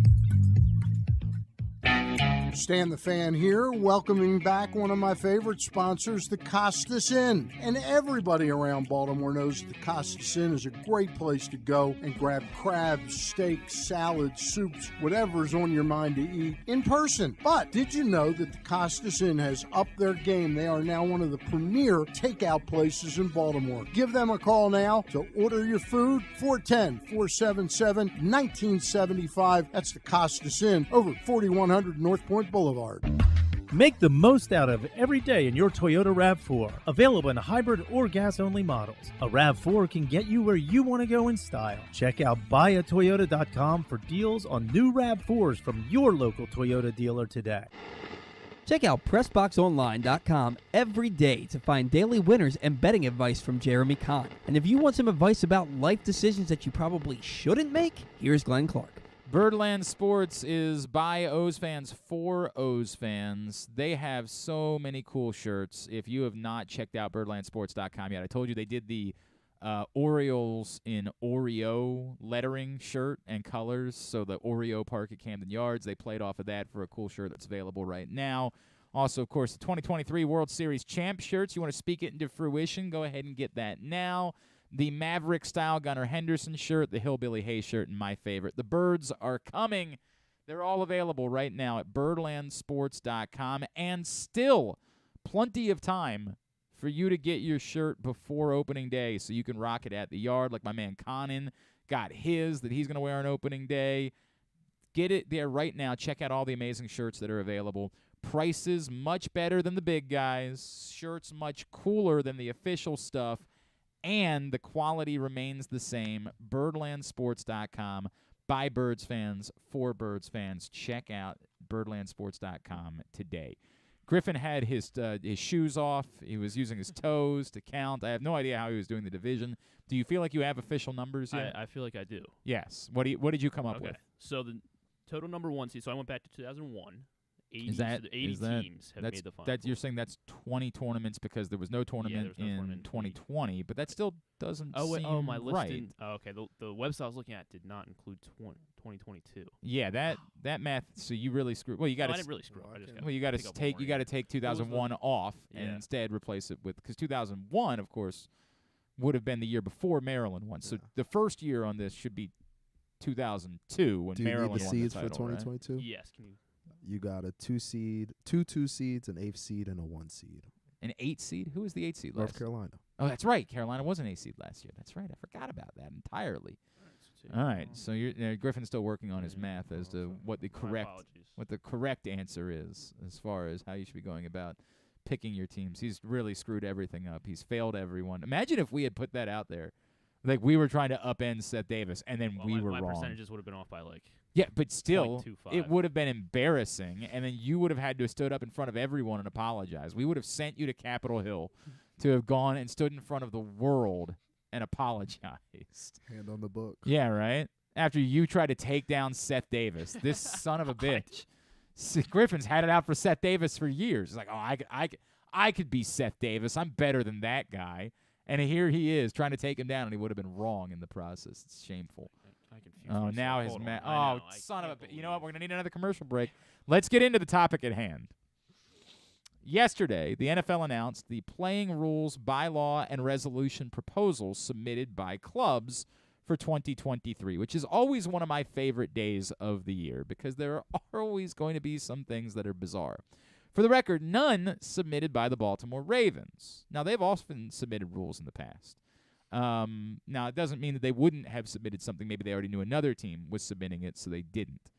I'll cover some of the boring ones. 9 were submitted. Number 1, submitted by Philadelphia, permits the use of the number 0 as a jersey numeral to allow kickers and punters to use any jersey numeral between 0 and 49 or 90 and 99. I have no idea why anybody would care about this. Why would it bother anyone for someone to be number 0? It's just a college rule. I guess it's like you don't want to have a player assigned number 0 and feel like you're trying to say something about them. The hell cares? I think for teams like the Eagles, it's really just more numbers for the players on their roster because a lot of these storage franchises are retiring numbers, so they just need more numbers in general. It's fine. That's why most teams don't retire numbers because of this. Because you have 53 active players, and then you have a practice squad after that. There's only so many numbers, so most teams don't retire them. They just take them out of use for a handful of years. Like there won't be another 52 in Baltimore for a handful of years. But there was a 5 pretty quickly after Joe Flacco. Like they're gonna. Which was ridiculous. Right. So I know you're still mad about the Hollywood Brown wearing number 5. They're going to end up putting every number back in. Like maybe 52 will be the one that'll take the longest and like might have to get approval or something like that. But the Ravens are going to put numbers back in use because they don't retire numbers, and most teams don't. But fine. It's what it is. You want to have somebody wear number 0. And I don't care what number kickers wear. If the other players are allowed to wear any number, why do we prevent kickers from doing the same? And the answer is because we want to see who's lined up on a kick and if it's a fake or something. For God's sakes. If you can't look at the number and say, oh, that's number 38, that's the kicker, or that's number 37, that's not the kicker, then you're just not doing your homework, man. I don't know what else there is to tell you. So I'm good with that. Number 2, I'll skip because that's the big one. Number 3, by the Chargers. Make the adjustment of the play clock following an instant replay reversal consistent with other timing rules. I don't know what that is, but do it. Yes, fix that. Number 4, expand the coach's challenge system to include personal fouls called on the field. Haven't we tried this before? With the PIs. Haven't we? Don't we know damn well that the officials aren't going to overturn their calls when it comes to this type of stuff? Like I think it should be for egregious stuff, but it's just going to lead to more teams wasting their challenges on plays that are definitely correct, but the officials aren't going to overturn. Which goes into the next rule. Thank you very much. By Detroit, also to provide clubs with more opportunities for a third challenge. I got a crazy idea. How about have the officials officiate the games instead of the coaches? I know that's a wacky thought. I know I've been out there on a limb saying that for 15 years now, but what if instead of having the coaches officiate the games, we had the officials officiate the games? Crazy, reckless stuff I'm throwing around there, but just an idea I've had for a long time where maybe it's the officials, like an extra official above the field who says, hey, we might have gotten that one wrong. Let's maybe stop play and make sure we got it right instead of forcing the coaches to think about whether or not they're going to need their timeouts at the end of a game to try to win it versus trying to get 15 yards in the third quarter. Maybe it shouldn't be the coach's job to officiate the games. Sorry. Calm down. Number 6, also proposed by Detroit. To expand the replay officials' jurisdiction to allow for consultation regarding penalty assessment, which I assume Detroit is just trying to flood the zone here by throwing everything out at the table to try to fix this, instead of just doing the thing. Sky Judge. It's been the answer for forever.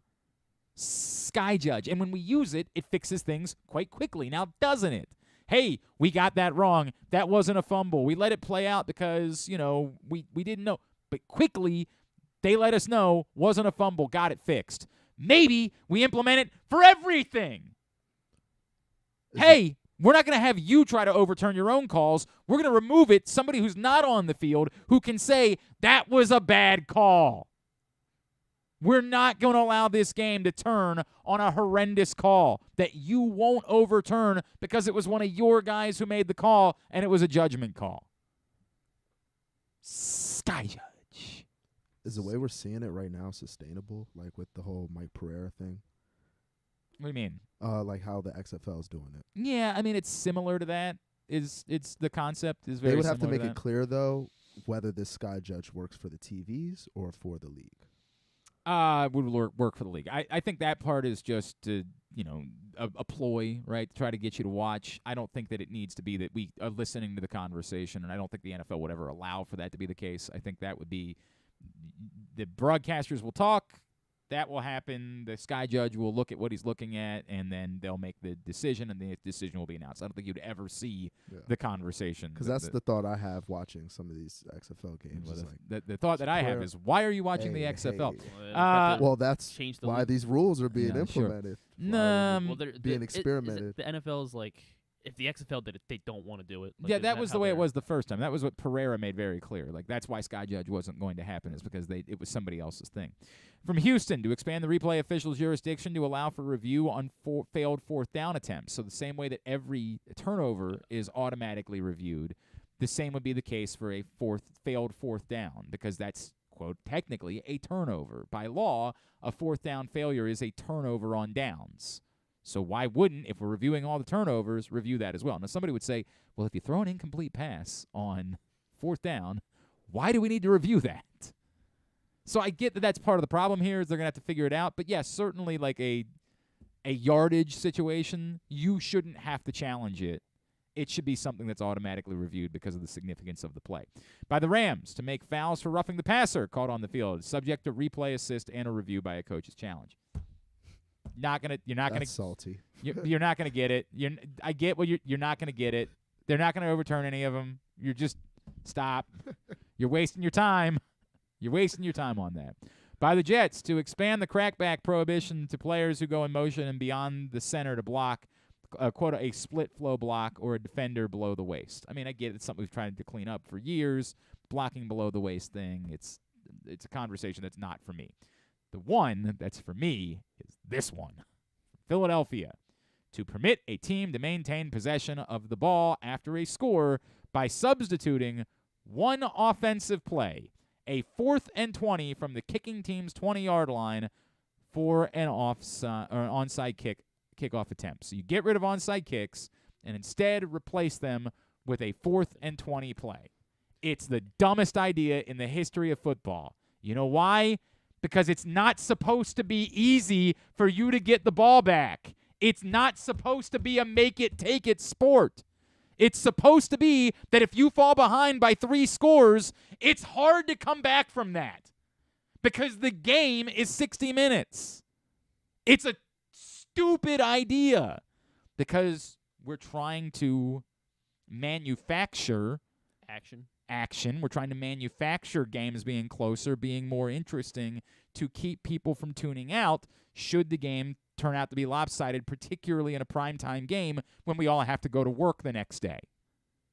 It's fake. It's nonsense. But it would be fun. It's exactly what you just said, because Sunday night, the Vegas Vipers were down big, and they did exactly this. And it made for, like, exciting for 5 minutes. And then when they didn't get the 4th and 20, it was like, oh, all right. Well, because everybody can say, like, game's over. There were onside kicks onside kicks recovered every season. Like, it's not like you can't recover an onside kick. And it's not like teams haven't won in desperate situations because they recovered an onside kick. These things have happened. But it feels a lot more likely that you're going to convert a 4th and 20 then recover. It seems like that's a skill play instead of a luck play, which an onside kick is. And you could score a touchdown on this 4th and 20? Presumably, yes. Right. Now, I don't think that should be allowed. I think that it should just be you convert it or you don't convert it. If you convert it, you get the ball back at the 20 or something like that. Like, I don't think that should be the case, but that'll be something they hash out. The point is, it shouldn't exist. We should be able to say, this ain't football any longer, Chief. Like, this is not real. The 3-point conversion they're doing in these fake leagues, stop. These things this is nonsense that we do when we're playing around in the backyard. Opening drive, you're up 9-0. This ain't football. This is stupid. But it would be fun. Look, I'll never be in favor of it. I'll never be in favor of it because it's fake. It's manufactured. It's nonsense. It's not real. It's not football. It's supposed to be hard. It's like when we tried to make double plays easier. Like, they're supposed to be difficult. It's supposed to be tough to get 2 outs on the same play. It's not supposed to be easy to come back from down 24 points in the 4th quarter. The idea is the entire game is supposed to matter. It's supposed to be a legitimate competition, not a manufactured, the first 3 quarters don't matter, don't bother to tune in for them. All that matters is the 4th quarter where you can just start chucking the ball up. And I get it, 4th and 20, it's still not likely that there'll be a ton of them converted. But enough. And again, I acknowledge it would be fun. It would be different. It would make games more interesting, for longer. I acknowledge all of those things. There's a reason why they're having the conversation. But it's fake. It's fake. It's not football. It's manufactured. And at some point, we just what do we want to do now? We want to do a 4-point field goal. We want to put a second upright in the middle. And, like, if you hit the first one, you get 3 points. But if you hit if you hit the spot in the middle, we're going to give you 4 points. Like, how many fake things are we going to do? Really good. That's true. It would be great news for the Baltimore Ravens. Like, but what is the extent that we're willing to go with this in order to just do things because they'll look cool on television? At some point, it makes the game more difficult. It's already difficult enough for someone. I know that's hard to believe. There are people that don't obsess over football, but it's already difficult enough for somebody to understand all of the rules. How many more rules are you going to put in place before somebody says, "What the heck is this? What are we doing here?" 4th and 20, stop. But it would be fun. I can't lie. It would be exciting, but it's fake. It's fake. It's not real. All right. Joining us now, of course, this man, the host of the ever-so-popular Courts of Thunder podcast, and he recently got to see future calendar year Grand Slam winner Paula Badosa out at Indian Wells. I also hear he's involved with a little upstart project called Around the NFL, and I wish him well with that endeavor. And apparently he's on a little-known network called the NFL Network. Not familiar with it. He is our buddy Gregg Rosenthal, and he's with us now here on GCR. What's going on, pal? How are you? It's very rude of my employer, the NFL, to try to take attention away from Paula Badosa and Carlos Alcaraz this week. What is wrong with them? Like, how have you not – you're a powerful man there now because I see you on TV all the time. You're a star. How have you not had this conversation with them? Like, look, man, you've already tried to take everything away. You've taken Saturdays. You've taken every day of the week. How come you can't just leave some things to be sacred like the BNP Paribas Open? Right. I would be down there this week. It'd be warm. It's like raining and 50s in LA right now. But instead, we're doing shows every day because there's a lot going on. Like the whole off season. I don't know if you know this, Glenn, happens in 1 week, and then we can chill a little bit. In 1 week, it feels like it happens in 12 hours anymore. Right. It's nuts. All right, before we get to that, quickly, we were just talking about this 4th and 20 proposal. I both acknowledge it would be hilariously fun, but also, like, I feel like at some point we have to stop and say, no, it's supposed to be hard for teams to come back from down multiple scores. 60 minutes are supposed to be 60 minutes, not just can you put everything together in the final 4 minutes of a football game. In theory, it sounds delicious and entertaining, but I also believe that we have to eat our vegetables at some point. I don't think you can actually do this. I wish I had a computer in front of me because this proposal was up last year, and I think it was 4th and 15 or 4th and 17. So maybe they listened to some of the complaints and they made it a little longer. I like it. I like innovation. I like fun. This seems like fun. It's definitely fun, but what else is fun? I just said, are we going to stick another – if we put a target between the uprights and you hit that, you get a 4th point on a field goal? Like, where does – I actually don't think that's that crazy. I don't think that's that crazy. Greg. This is – you know what? I should have known better than to trust the man that wants to make majors 3 sets. I should have known better. I should have known better. I mean, I'm all for offense, and the thing is, 4th and 20 is extremely hard to pick up, and I don't think many teams would find the space to go for it, and I don't think it would change the sport that much, but here and there it'd be fun. Okay, so here's what I would say: if we have to do it, right, then I would say it should be 4th and 15 from the 15. The problem is, it's not all that hard for Tyreek Hill or Jalen Waddle to slip behind a defense. Like, that can be done. So I would actually say don't give them the entire field in order to operate with to convert this play. Cut the field down to make it more difficult. That's interesting. You're so far back, though. I think that would defeat the purpose a little bit. I mean, look, if 4th and 20 was that easy to I understand. Pick up, we need to see a lot more 4th and 7s being gone for, and we are, frankly, compared to what we used to see, but we need to see even more. But if you have Tyreek Hill and Jalen Waddle, then defenses have to stay honest from the 20 and stay with them downfield, opening up the middle of the field. Like, I'm not saying it's likely that everybody's going to start converting 4th and 20 plays, but I just still think that it benefits offensive teams to say, yeah, why wouldn't we do this? We've got these guys on our team. You just nailed it. Benefits offensive teams. That's the whole point. And that's what you son. That's what you want. That's what you want. All right, Gregg Rosenthal is with us here on GCR. I know it would be fun. I just don't want it. All right, now on to this. Look, man, I'm sick of it. I'm so Lamar Jackson fatigued, but it's overwhelming. Every time somebody says, "What do you think about Calais Campbell?" All I can say is who cares? There's one thing that matters in this city right now, and that's who the quarterback's going to be. Are you convinced that based on how things have played out over the course of the last week, that however, whenever, whatever happens between now and then, that ultimately Lamar Jackson is going to be a Baltimore Raven long term? No, I'm not convinced. I am curious what the end of this week's going to be like when theoretically teams are allowed to contact Lamar Jackson and start working on a possible trade or at least talk. I mean, the last week has been bizarre. It's been surprising. It's been as surprising as, the Atlanta Falcons letting every reporter in the country know that, oh, no, we would never want Lamar Jackson. We've got to go sign Taylor Heineke to a 2-year contract. What is going on? By the way, imagine that being the quarterback competition that you had to cover every day during training camp next year. Imagine having to report every day about Taylor Heineke versus Desmond Ridder. I get it. There's tougher jobs to have, but Jesus Christ. Not that I believe that's the way it's going to go. I think they're going to draft a quarterback. I get your point, and I said this a couple times. I don't believe that every team that has, tried to leak out they're not interested is actually definitely not interested, because what the hell is the advantage of them telling everyone that they're in on Lamar Jackson? Like, what does that do for them if no offense to any, if Diana Rossini calls and they say, yes, we definitely want Lamar Jackson, but end up not getting him?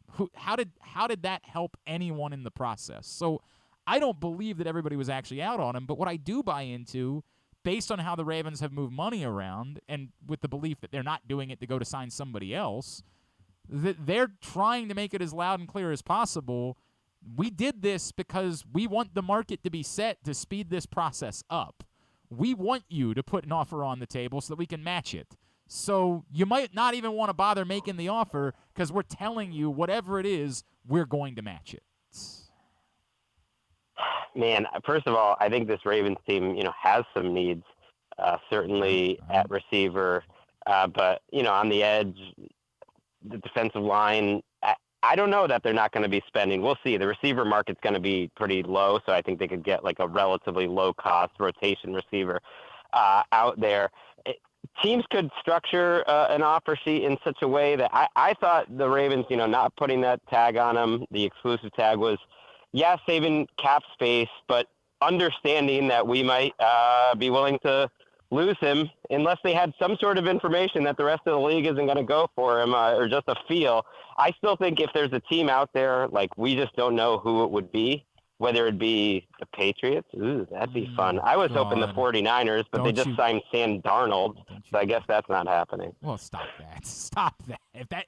If you're signing Sam Darnold to take yourself out of the Lamar Jackson market, you should question. I'm just saying they have like 3 quarterbacks, and I just gave him $3.5 million. I guess that's not that much money. You're right. It shouldn't take them out. But I think it could happen after the draft, too, or around draft time. So you're going to be talking about this for a while. Oh, no, and I agree with that. Gregg Rosenthal is with us on GCR. So I agree. And what I would say is I think it would be insane for Lamar to agree to anything before the draft. Like, let somebody realize how desperate they are after, if, for example, the Falcons are sitting there with the 8th pick doing the math like, well, hey, there's 3 teams above us that definitely need quarterbacks, but that 4th one could slip to us at 8, and then somebody steps over them and trades up to get the 7th pick, and now they're sitting there again with Taylor Heineke and Desmond Ridder as their quarterbacks going into next year. So I don't think that this gets, unless for some reason the Ravens budge on what they're offering.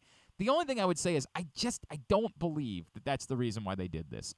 Everything I've gotten is the Ravens very much have no interest in Lamar Jackson playing anywhere. What you brought up, the idea that there could be a poisonous front-loaded deal, in doing the math on this, I am to understand they could even match that at this point with all of the money they could still get through restructures.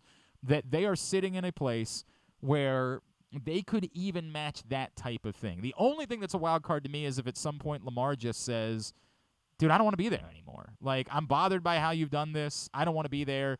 If something is on the table, I'm telling you don't match it because I'm not going to be happy. That's the only – and I have no reason to think that's the case. It's just, you never know how these things go and who's bothered by what when you're dealing with, something that we've – it's kind of unprecedented like this circumstance.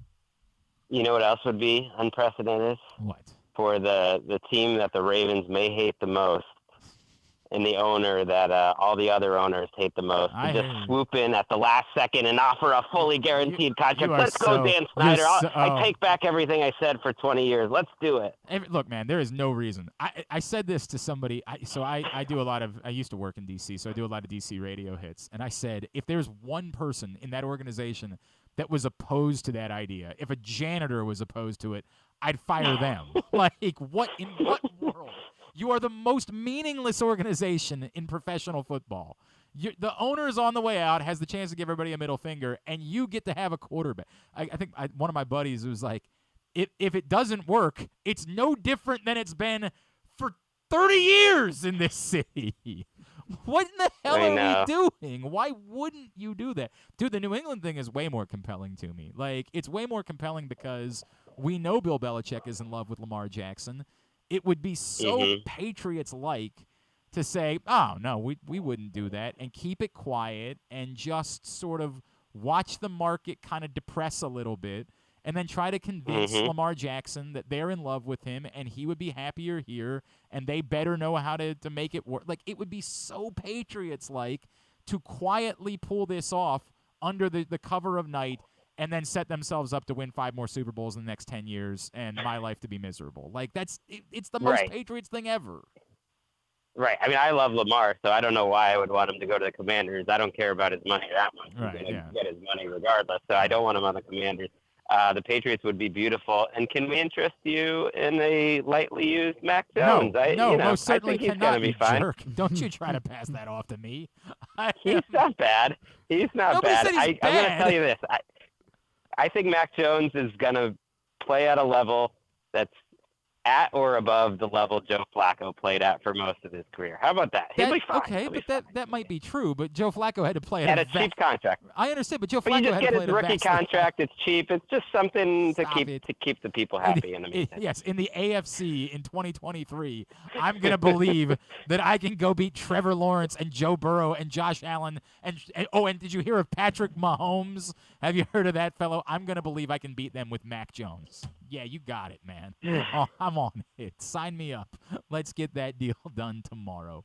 Is there anything that has happened in the last 48 hours that you believe is more interesting or more compelling than, like, it's gotten attention for because we're all waiting on Aaron Rodgers?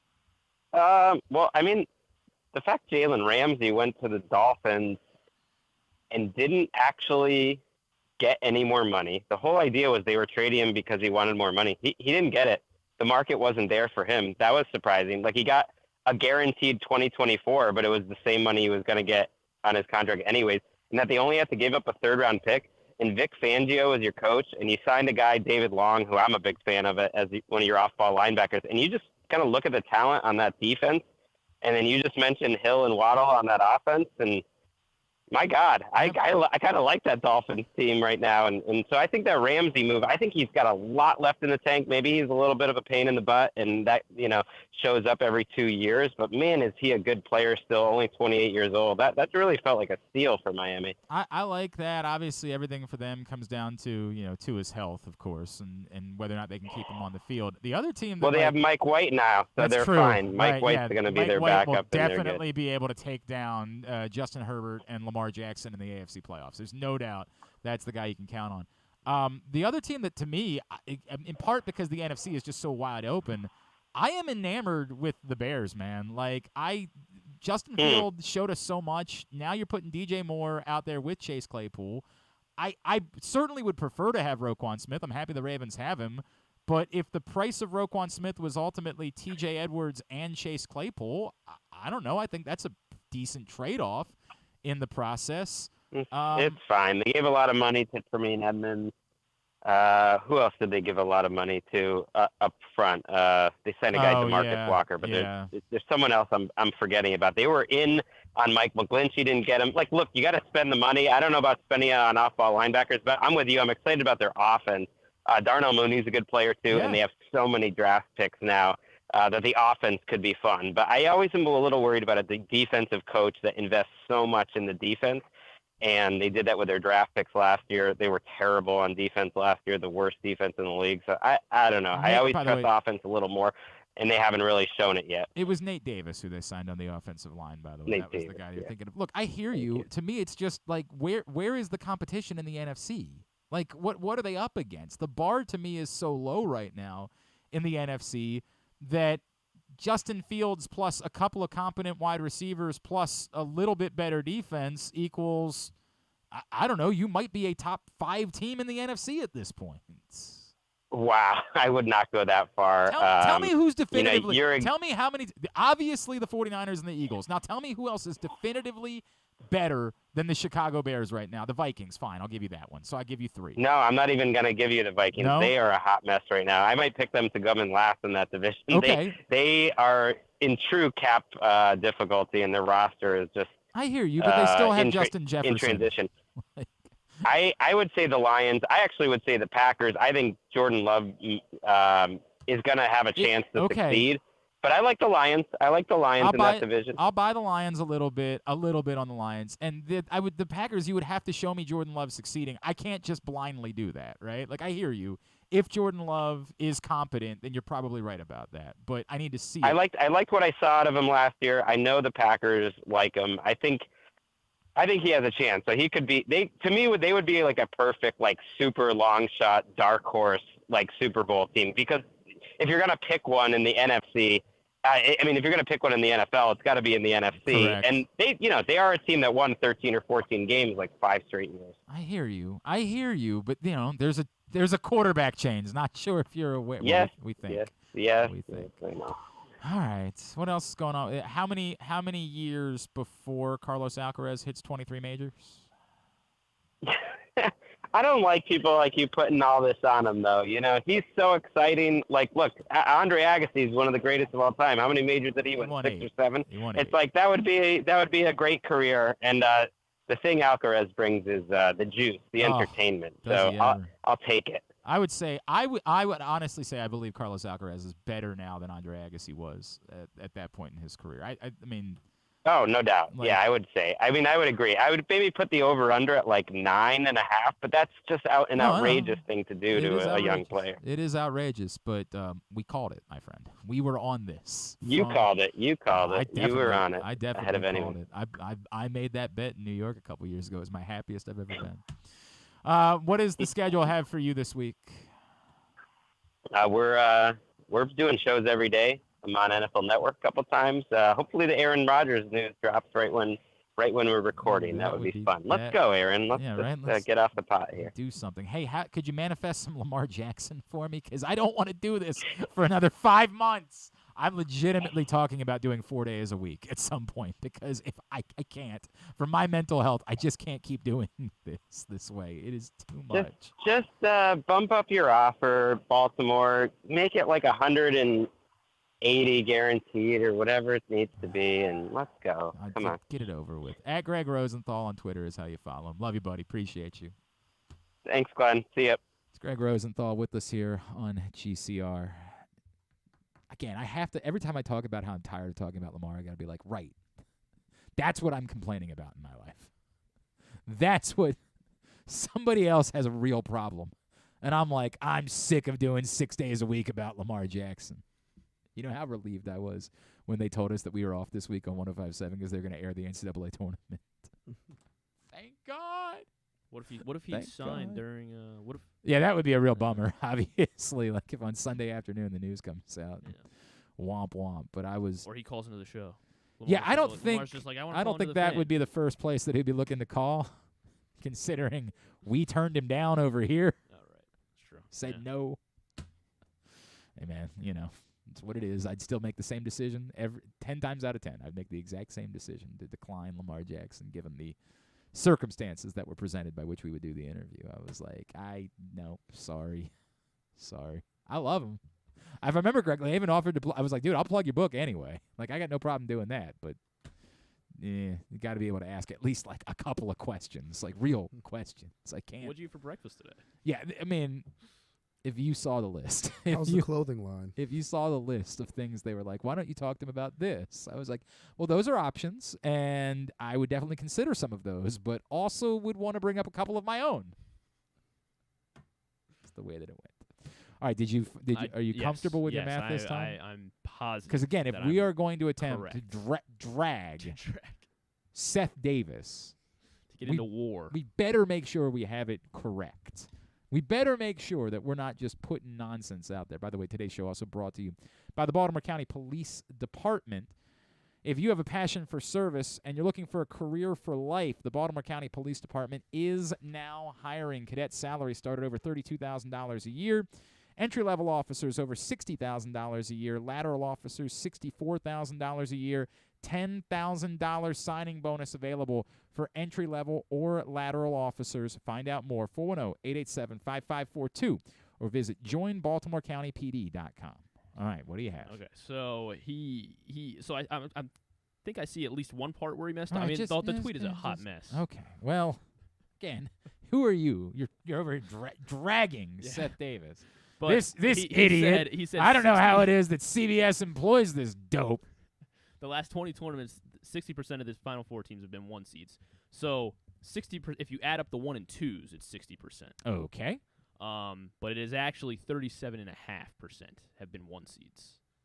Okay. In the Final Four. 37.5 and then 22 1 seeds. 22.5 have been 2 seeds. 22.5 2 seeds. And he said 32% have been 2s. I'm not sure where. I'm not sure where he was adding up there. So. And then he said 18% have been 5 or below. So in reality, 5 or below is 21.25. Oh, so it's even a higher number. And then so the combined 3 and 4 seeds. Yeah, the combined 3 and 4 seeds is 18.75. 18.75, 3 or 4. Now let's make sure that our math adds up. Definitely let's make sure that's the case. So I went to Perry Hall High School, so this might be a little bit tricky for me, but I believe 37.5 plus 22.5 equals 60. So we got that taken care of. I believe 18.75 plus 21.25 equals 40. So Common Core tells me that does equal 100. To give almost a quarter to, like, the real field is surprisingly high. But they rank 1 through 4 seeds, right? The funny part being, his argument is actually it's right. It's correct. Yeah, that you are well suited, not to go with 2 1s, a 2, and a 5, but just to have a 5 or below. Definitely be in it. It's a hell of a name for a store. We should think about that. We should consider maybe trademarking that. Take a 5 below seed. Maybe we should try to look into that, right? If we can't. See if a trademark's everything's available. Like get that done. What? Less than $5. Now, wait a second. This is a hell of an idea you've got. Hell of an idea. There is the 21.25% of Final Four teams have been, that's almost a quarter. Yeah. So a quarter of your own Final Four being a 5 seed or below makes sense. math is wretched. Just a brutal, brutal tweet. Go ahead and send that out. Again, say, with all due respect to Seth, we ran the numbers. Here's actually what the math works out to. All right? All right. It's very weird. It's super weird that we got to this point. But the point is, consider putting it. I did not in my Final Four. I was boring as hell. But if you're like Matt Torper, good guy Matt Torper, who got in on the bracket contest this morning, love you, Matt, appreciate you. If you are signing up for our bracket contests, again, Glenn-Clark on Venmo, Glenn Clark 180 on PayPal, Glenn Clark Radio on Cash App. Half of the pot goes to the winner. The other half goes to Show Your Soft Side. I was reminded in the past we've done a second-place prize. Nope, not doing that. Winner, take half. Show Your Soft Side, take half. That's the way we're divvying it up. $20 to get in. Then email me, glennclarkradio@gmail.com, to let me know that you're in. If you're joining us, consider putting a 5 seed in your Final Four or below in your Final Four. A 13 if you'd like. Put Drake in your Final Four. There's a curse that comes along with Drake, though. That's the unfortunate part, right? Like if they're well, it just means they won't win it all, right? That's true. That's a good point. They could get there, right? They just can't win it all. That's a great point. All right, you know what? Maybe I'll go with Drake for a round. Maybe I'll have them knock off Miami. We come back in. We'll get a tidbit. We will get Tubular to wind things down. Don't forget, today's show brought to you by your local Toyota dealer, buyatoyota.com. The Toyota Tacoma comes in a range of models and trim lines, so you can choose the perfect Tacoma to reflect your unique personality and driving habits. Check out buyatoyota.com for deals on new Tacomas from your local Toyota dealer today. Glenn Clark Radio. Are you a diehard O's fan looking for the perfect way to show your team spirit? Look no further than Birdland Sports. Birdland Sports is a small business run by fans for fans. They offer a wide variety of unofficial O's merchandise, from the Birds Are Coming tees to player cartoon shirts and more. And the best part? Their prices are more affordable than the big guys. So head to birdlandsports.com and grab your gear today. Show your support for the Birds with Birdland Sports.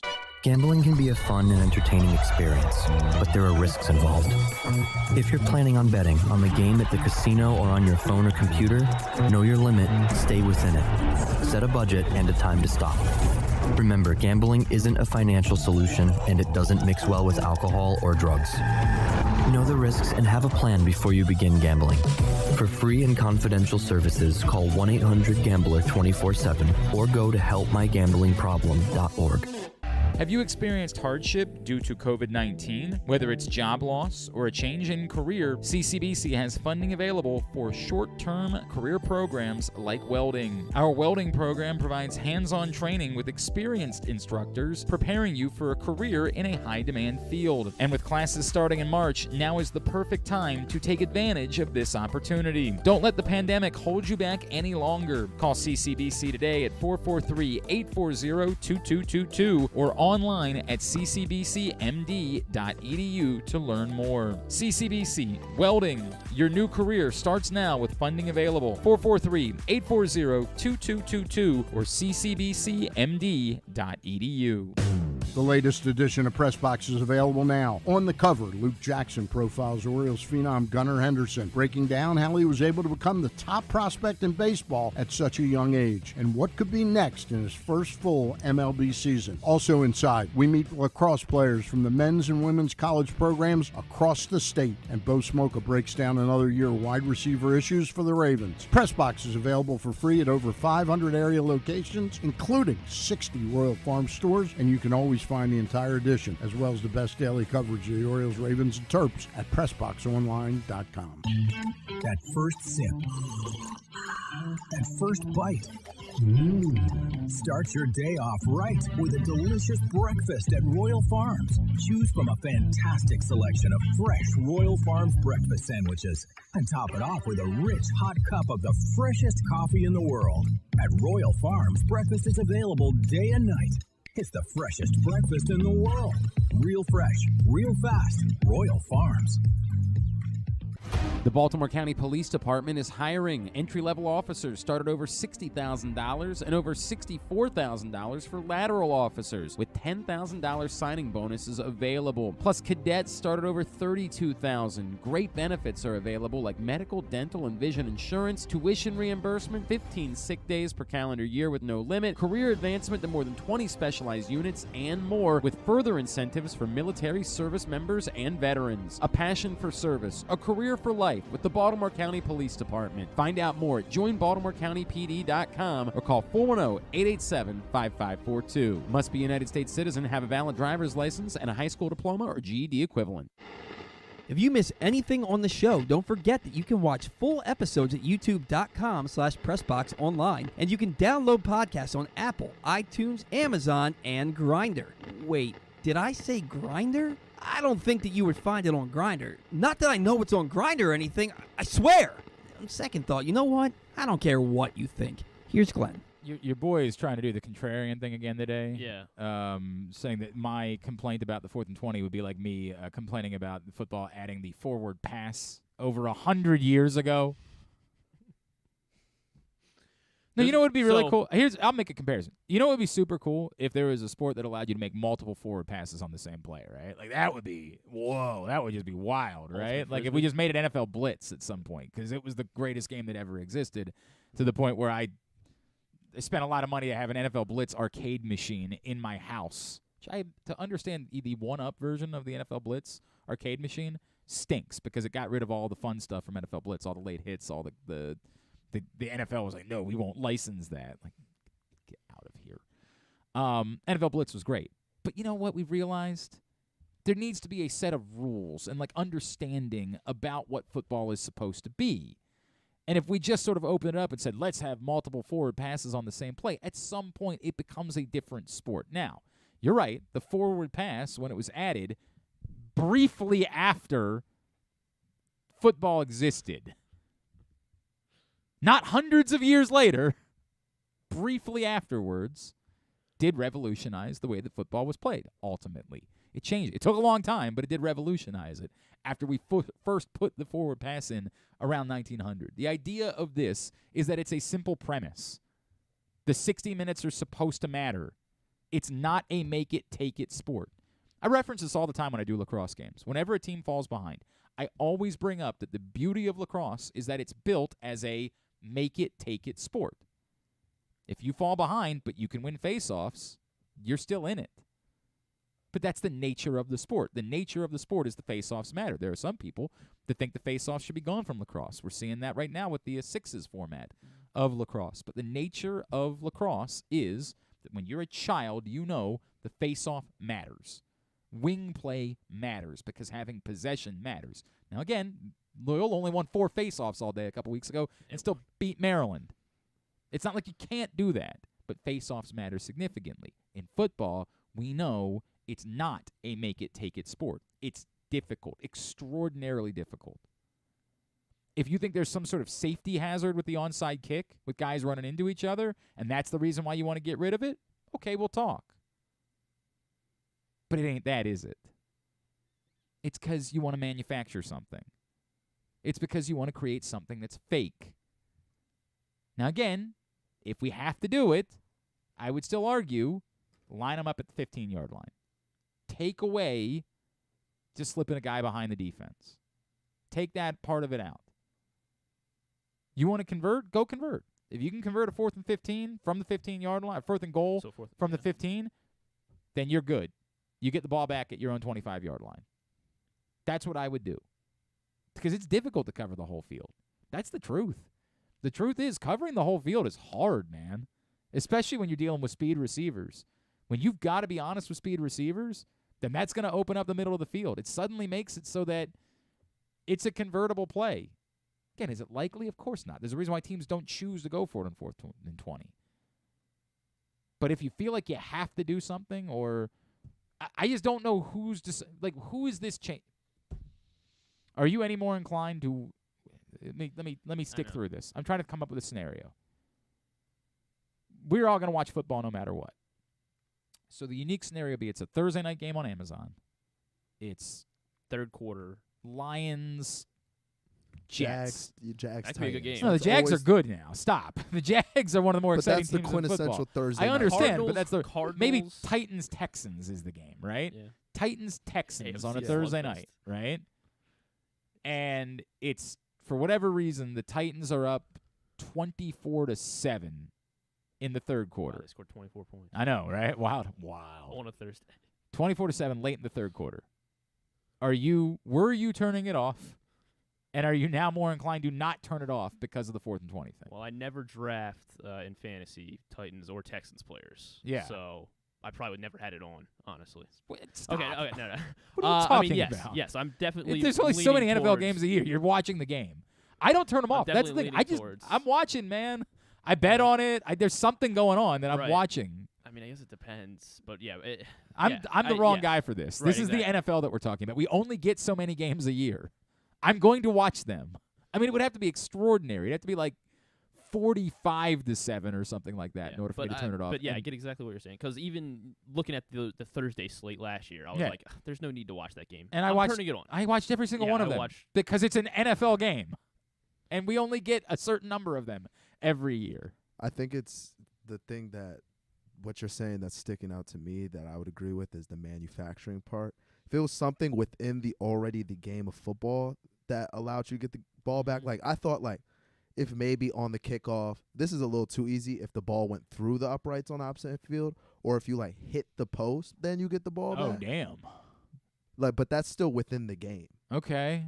So like I said, it's a little I easy don't- to I go don't- through is that, the goalpost. is that but, more like, if within you the hit game than the this goal. is? I don't know. I don't know. So what no, the you're answer trying to is. come. So that 24/7 scenario, you're trying to Yeah. come back. You score a touchdown. You make it 24-14. All right. On that ensuing kickoff, your kicker hits the goalpost on the opposite end. Right. Then you get the ball. Then you're allowed to Because get that the is ball back. something extraordinary that has happened. Okay. But it is skill. It's not luck. And it take right? skill, Like you have. It's something your kicker's gonna have to start working on now. And like you're not spend more time with. manufacturing an extra play now. Arguably, it makes kickers more valuable. Yeah. So they'd definitely be in favor of it. Guaranteed contracts for them. I don't know. This is kind of interesting. I'm listening. And then you don't have to manufacture a target on the field. I just don't the understand kicker why is we aiming can't for. leave it alone with onside. Like, we know it's a hard thing to accomplish. We understand. I think it's because it seems like it's luck and not skill, right? Like, we want it to be something skill-related. So if that's the case, then I'd be more inclined to listen to this. Or, again, more inclined to do 4th and 15 or 4th and goal from the 15 than 4th and 20 from the 20. Like, that it's unfair that the defense has to defend the whole field and that, like, anything can happen in that process. And we also can't say it's about player safety, and we're discussing adding a play. Like there is that. Although somebody might say again, there's a lot of collisions on an onside kick. Like, it's essentially. But we're the same. substituting it for a do or die play. That is true. That is true as well. When are we gonna get to the point where we're just flipping a coin, see who's getting Right, possession and then every time? you get to have the ball. When you now. said the face-offs, that made me think of the that old school XFL, the yeah. old school XFL. What do they call that thing when they just? Do they just sprinted? I don't for the remember. They ball? had a name for it. They had a name for like the scrum or something like yeah, that. But I think I don't remember what it was. I don't remember what it was. It was an Oklahoma drill, right? Like it, No, it ran was like that's 25 right. yards for the ball. No, there a was scrum. they did a bit where like two guys were Steal on the the bacon, ground. steal the bacon, like it was just. Yeah, God, this is gonna drive me nuts. This is gonna drive me insane. All right, today's show. XFL scramble. Yeah. Scramble. It was that's for what the was coin called. toss. Thank you. Yeah. Scramble. That's what it was. For the coin toss. Huh? Today's show brought to you by the print issue of Pressbox, which is available for free at your neighborhood Royal Farms and at those hundreds of locations around town where you find Pressbox. Read it all, PressboxOnline.com. Gunnar Henderson is on the cover.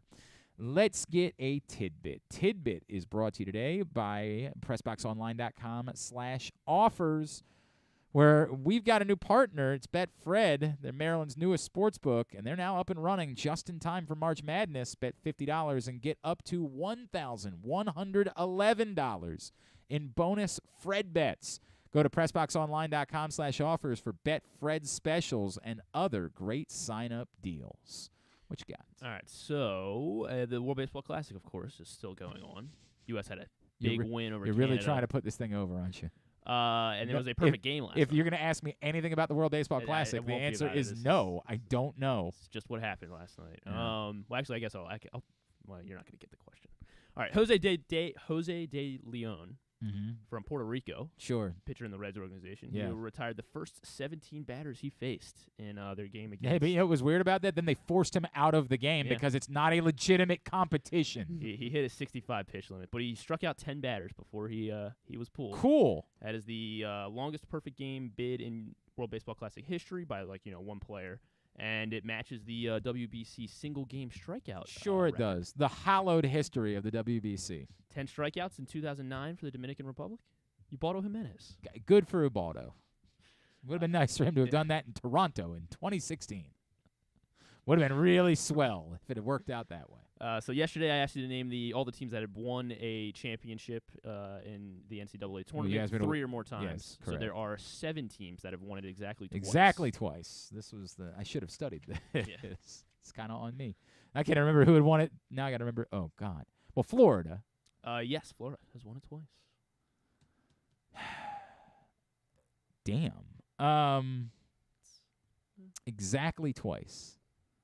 How about Louisville? Louisville. So so they're like the one caveat Because they've they won it 3 vacated times, the one. and they vacated the 2013. But so Louisville has 2 legitimate titles. Such nonsense. Just absolute nonsense. Twice. Exactly twice. I think Arizona only won 1. That's correct. Arizona only won 1. How about...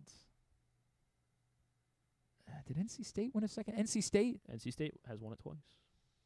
I mean, I Exactly remember twice. 1983. I don't know when the other one was. I wish I could assist you on this one. I'm Oh, yeah. so far gone. No, in it's the very college difficult. baseball. It's very difficult. Sorry, Like, Charles. I think did Michigan State win a second one? Michigan Yeah, State because has they won won with twice. Magic Johnson, then they won again. Yes, correct. Michigan State. Michigan State, NC State, Florida, Louisville. And how many more did you say there were? 3 more. 3 more. We have. It's not Maryland. I don't think Arkansas won a second one. They did not. Not Maryland either. Did Marquette win a second? Marquette did not win a second. How about Syracuse has only won 1, right? Correct. Yeah, Syracuse only won once. Virginia's only won once. Virginia Baylor's only won once. Only once. So we got to go back a ways in order to get Yeah. these. So how about Ohio State? Not Ohio State. They've only won once. How about San Francisco? San Francisco has 2 national titles in basketball. So, I mean, obviously they had a pretty decent player to help them out in that process, but, you know. Nova? No, Nova won 3. Yeah, Nova won 3. They were. figured that out. Those that don't know, it's Bill Russell played at San Francisco, and that's how they won 2 titles. It's a current Big East team and a current Big 12 I was team. just going to say Providence. Current Big 12 Not team. Providence. Current Big East team. Georgetown win a second? Nope, Georgetown only once. I already said Marquette. Yeah, Marquette only once.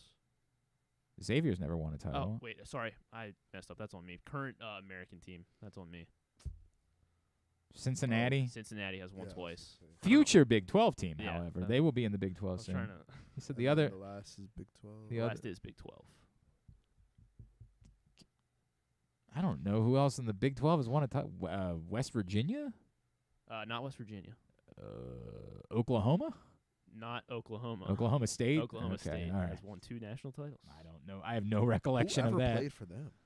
I don't have that. 19 Well, Marcus Brian Smart? Yeah. Big Country Reeves did in the 1990s, but I don't. This would have been before. 1945 and 46. Oh, sure. I could definitely. I can name the entire roster now that you bring All that. I could think was Marcus Smart. And No, never did. Never did. that's about it. All right. Very good. Very good. We had last night at trivia. We got that was the question was, what are the 3 schools that have made the most ever NCAA tournament appearances? Well, Kansas. Yes. Kentucky. Yes. We got those 2. I got. I went the wrong way with the third one. Indiana. Not Indiana. UCLA. Hang on. Wait. That's a good guess. Let me make sure that I have that right. No, it's not. next It's 2. not UCLA. That was the one that we went with. Oh, We went okay. with UCLA. UCLA. Then Gonzaga. It is not Gonzaga. Duke. Nope. You're the other one, Carolina. Yes, North Carolina. So I wrote down 5 schools. I said, these are the 5 schools, right? Like, I guarantee the 3 answers are within these 5 schools. We only got Kansas and Kentucky because we went with UCLA, and UCLA is 4th with 50. Kansas has 51. So, but North Carolina has 52, and that was the one we, for whatever reason, left off our list. I went to Duke first. Duke. But the problem is Duke didn't really get good until a little bit later on. But Duke has been so consistent since then that they've damn near caught up. They've got 45. Dang. So they are Gonzaga on the they list are that you're 5th. looking at? Gonzaga is far down the list. I guess they're more recent too. Yes, They're they just are all that I remember. drastically. They're only. I would have immediately. They are at thought 25. And I think I guess like in like But 24 Gonzaga of did not. those, Gonzaga did not make a tournament before 95. I think they've made the last 24. Yeah, essentially correct. All right, very good. Tubular. Just a reminder that gambling can be fun, but you should set a limit, stay within it. Remember that if you or a loved one has a gambling problem, call 1-800-GAMBLER 24/7 or go to helpmygamblingproblem.org for free confidential services. Here's what's coming up tonight, totally tubular-wise. The NCAA Tournament technically gets underway on True TV from out in Dayton. First up, Southeast Missouri State and Texas A&M Corpus Christi. Throw out all the records when those teams get together. That's at 6:40. And then Pitt, Mississippi State at 9:10. Maryland baseball's at Delaware at 4 o'clock on Flow Sports. There is a Pittsburgh video broadcast if you have MLB TV for Orioles Pirates Day. And Felix Bautista makes his spring training debut. He's actually going to be the starter for today's game because he's making his debut, so they wanted him. Well, they're all it's spring training. They're all openers, Griffin. Like nobody's making a start. Didn't somebody have like a 2-inning start? Yes, that's called an opener. That's what that would be called in baseball. Nailed it. Felix Bautista against former Oriole Rich Hill in that one, who I'm pretty sure is 44, something like that. He's very much up there. Yeah. World Baseball Classic continues right now on Fox Sports 2. Nicaragua, Venezuela at right now. Canada, Colombia at 3. And Israel, Dominican Republic at 7 on Fox Sports 1, Great Britain and Mexico at 10 o'clock. MLB Network, Nationals, Mets at 1, Angels, Guardians at 4, Reds, Royals at 9. ESPN has the Capitals and Rangers at 7. And then the NIT later on ESPN, then ESPN2 and ESPNU. You don't care, so I'm not going to go over it. NBC Sports Washington, Pistons, Wizards at 7 o'clock. NBA TV, Nuggets, Raptors, 7:30. Bucks, Suns at 10. Tennis Channel from out in Indian Wells. Coverage gets underway at 2 o'clock. Paramount Plus for Champions League today. Nothing on CBS. FC Porto and Inter Milan, and they're at 4 for some reason. Why is that at 4? They're normally at 3. Is it because of the daylight savings or whatever? Does Europe not do? Yeah, I don't think so. So just really? So it bumps us. It looks like an hour later for us. At least. So we're only 4 hours separated from like London right now. Well, is that? I mean, it could be a thing. I don't know. That would make sense because 3 hours the other way is the West Coast, and I'd say it's about that. It's like 8 o'clock. What time is it? The game would start at London. In London, it's 4:16. Yeah, we're 4 hours separated from London. I did not realize that. I got to be honest with you. I did not know that they didn't do daylight savings time. How about we stop doing daylight savings? Yeah, that'd be great. That threw me off this morning because I went outside and I was like, 1, it's snowing, and 2, it's dark outside. It's 6:45. It's the sun. FC Porto, Inter Milan, and Man City, RB Leipzig, both at 4. USA Network for WWE NXT tonight at 8. Non-sports highlights? Penn Badgley's going to be on Fallon tonight. Baltimore's own. Yeah, along with Bryan Cranston, James Spader, and Ian McShane on Seth Meyers. Bryan Cranston, this is the I think it's still his Showtime show, Your Honor. That's right. Yeah. And then Bert Kreischer has a comedy special on Netflix coming out today. Okay. People like him. He's got a movie, apparently. Does he? Like, he does a story about something, like a regular story that he does in his set, and he's turned it into a full-fledged movie, apparently. Well, good for him. Sure. It's I believe Channing Tatum is involved. Oh, so, wow. Okay. And then the other thing is Gotham Knights series premiere on the CW.